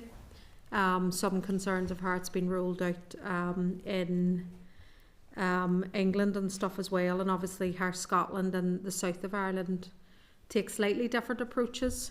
So I would be keen on the back of that, even for this to be, I'm not even sure if it has to be shared with, if we can do that with the policing board, but then maybe also around information on the Department of Health, because she talks around, obviously budgets are a big issue, but she talks about the crisis intervention service and the police are involved in that. So even if we could get a bit more information or update on where these services and the designs are sitting. And then obviously I think other issues are probably more of interest to the Health Committee around, is the Department of Health, do they have the capacity for this stuff if the police were to say no, we're not doing it anymore? I know there's that cross-departmental group which Justice and Health chair. You know, so just to get a bit more detail, because she's saying obviously when this rolled out in England it took a couple of years. And they obviously had terms of reference and stuff, so if we could get a bit more clarity on where all of that's sitting from an oversight point of view in terms of application of this policy, I think would be useful. Okay, I suppose a couple of things that occurred to me from that was, I understand where the mental health champion is coming from, and I have huge respect for her and the work that she does, but I'm also conscious that some of this stuff isn't down to the police. And I felt in their evidence session the police were very clear that they're not just going to pull out. You know, that there will be support, and it won't be the way the Met stated. So, yeah, but I agree. I mean, the proposal to circulate that, it was an open letter, and I understand it was published. The clerk has advised it was published in the Belfast Telegraph, but yes, I think it probably should be circulated to the PSNI and also the board. With regard to the budgetary issues that you raise, first of all, are members content then with all of that? Yes, thank you. With regard to the budgetary issues, yeah, the issue around legal aid, Deirdre, as I understand it, that's not new money. So essentially that money will be used again to address a backlog rather than taking anything forward. The other thing that I want to flag up on that is, in the course of today, an email has been received from the department about the October monitoring outcome, where the Minister outlines, you know, how she's going to spend that money. And the executive did a press release that kind of goes to any member of the public, and that was kind of contained, the justice element was contained within that. But to be honest, I learned how the Minister was going to divide up the money via a WhatsApp from somebody else that had appeared on Cool FM. And I think it's a bit disappointing that, you know, that radio stations and so on have that, but we only got the email today. Kind of think it's not ideal. I suppose then if there's an email and I haven't seen it yet, maybe to hold what I'm proposing then until we get that. I'm assuming that'll be put in the pack then, is it, or it's? Yeah, it arrived at 11 minutes past 2 this afternoon, Okay. so that's why it hadn't been circulated. We can circulate that by email, given that there's a visit next week instead of a meeting. I know it's we'll hold to what I've proposed on that part then until we see what's in the pack then. The other thing I would like to flag up is, in that correspondence and in the press release that was issued via the executive, kind of, what's it called? Like what's that called? The executive. Oh, it's dumpling. Distribution list essentially. But there's a name for the email. Executive interests, that's EIP or something they're called. Well, within that anyway, within the DOJ aspect of it, the Minister cites in her statement about having made tough decisions on vagrancy management. I would kind of like some detail around what she's referencing that, what it means, what's happened there, so that we know, because obviously there's part of that coming into the bill. So I'd like to know what decision was already made, because they've saved, they managed to find, I think, 7 million within the department, you know, within its own easement of pressure. So just like to understand that a bit better. All right, chairperson's business. There's nothing else in correspondence. Okay, chairperson's business. That's page 503 of your pack. So that's a note of the meeting that I had with the policing board on Tuesday. I know what I was going to say about Sejini, about Hyde Bank. Yes, I would like to place on record my thanks to Commissioner Jackie Durkin for the meeting that she had with the deputy chairperson and I around the report, just so that we weren't blindsided by anything in it. That's greatly appreciated, and thanks to Jackie for that. Right, sorry, back to chairperson's business, but I needed to get that out while it was in my head. So yes, there's a note there about the meeting that I had with the policing board on Tuesday the 12th of November. I think it's covered in that. Does anybody have any questions about anything relating to that? No? Can I ask your agreement to note that? Noted. Thank you. Page 505 then is a note of the meeting I had with representatives of the UK Supreme Court on Wednesday the 13th of November. I've already given you a verbal review at that at the last meeting. Does anybody have any questions further to the note? No? Are you content to note that then? Thank you. You content to note the note? Happy days. Right. We've also had a request from First Legislative Council, from the Office of Legislative Council, who've indicated that he's happy to meet informally with the Deputy Chairperson and me, and indeed any committee member who wishes to attend, to discuss the committee's request for a Keeling schedule and the handling of the Justice Bill more generally. It's proposed that departmental officials will also attend the meeting. I don't know what members' view is on this. As I understand it, we'd be going to a meeting to again be told no. I think we've had that message loud and clear, and I really don't need another meeting in the diary to outline that with many officials at it. And you know, I'm kind of, I mean, unless members want to proceed with that, but you know, at this stage I'm not really seeing a necessity for it. Any views from members about that? What's this on, sorry, did you say? This is about the OLC has offered to have an informal meeting with you, me and any interested member with regard to the Keeling schedule. We're not getting it. So for you and I and whoever else Yeah, wants no, to I go don't. to sit there with a wide raft of officials to be told, no, you're not getting it, when we've had that message on numerous occasions, I'm not sure it's a good use of anybody's time, to be honest, but if people feel strongly about it. Agree with your proposal. I'm with that, Chair. Great. Thank you. It doesn't mean that we didn't want it, but we're not going to get it, so I'm not sure that another meeting achieves anything, to be honest, in that regard. Right.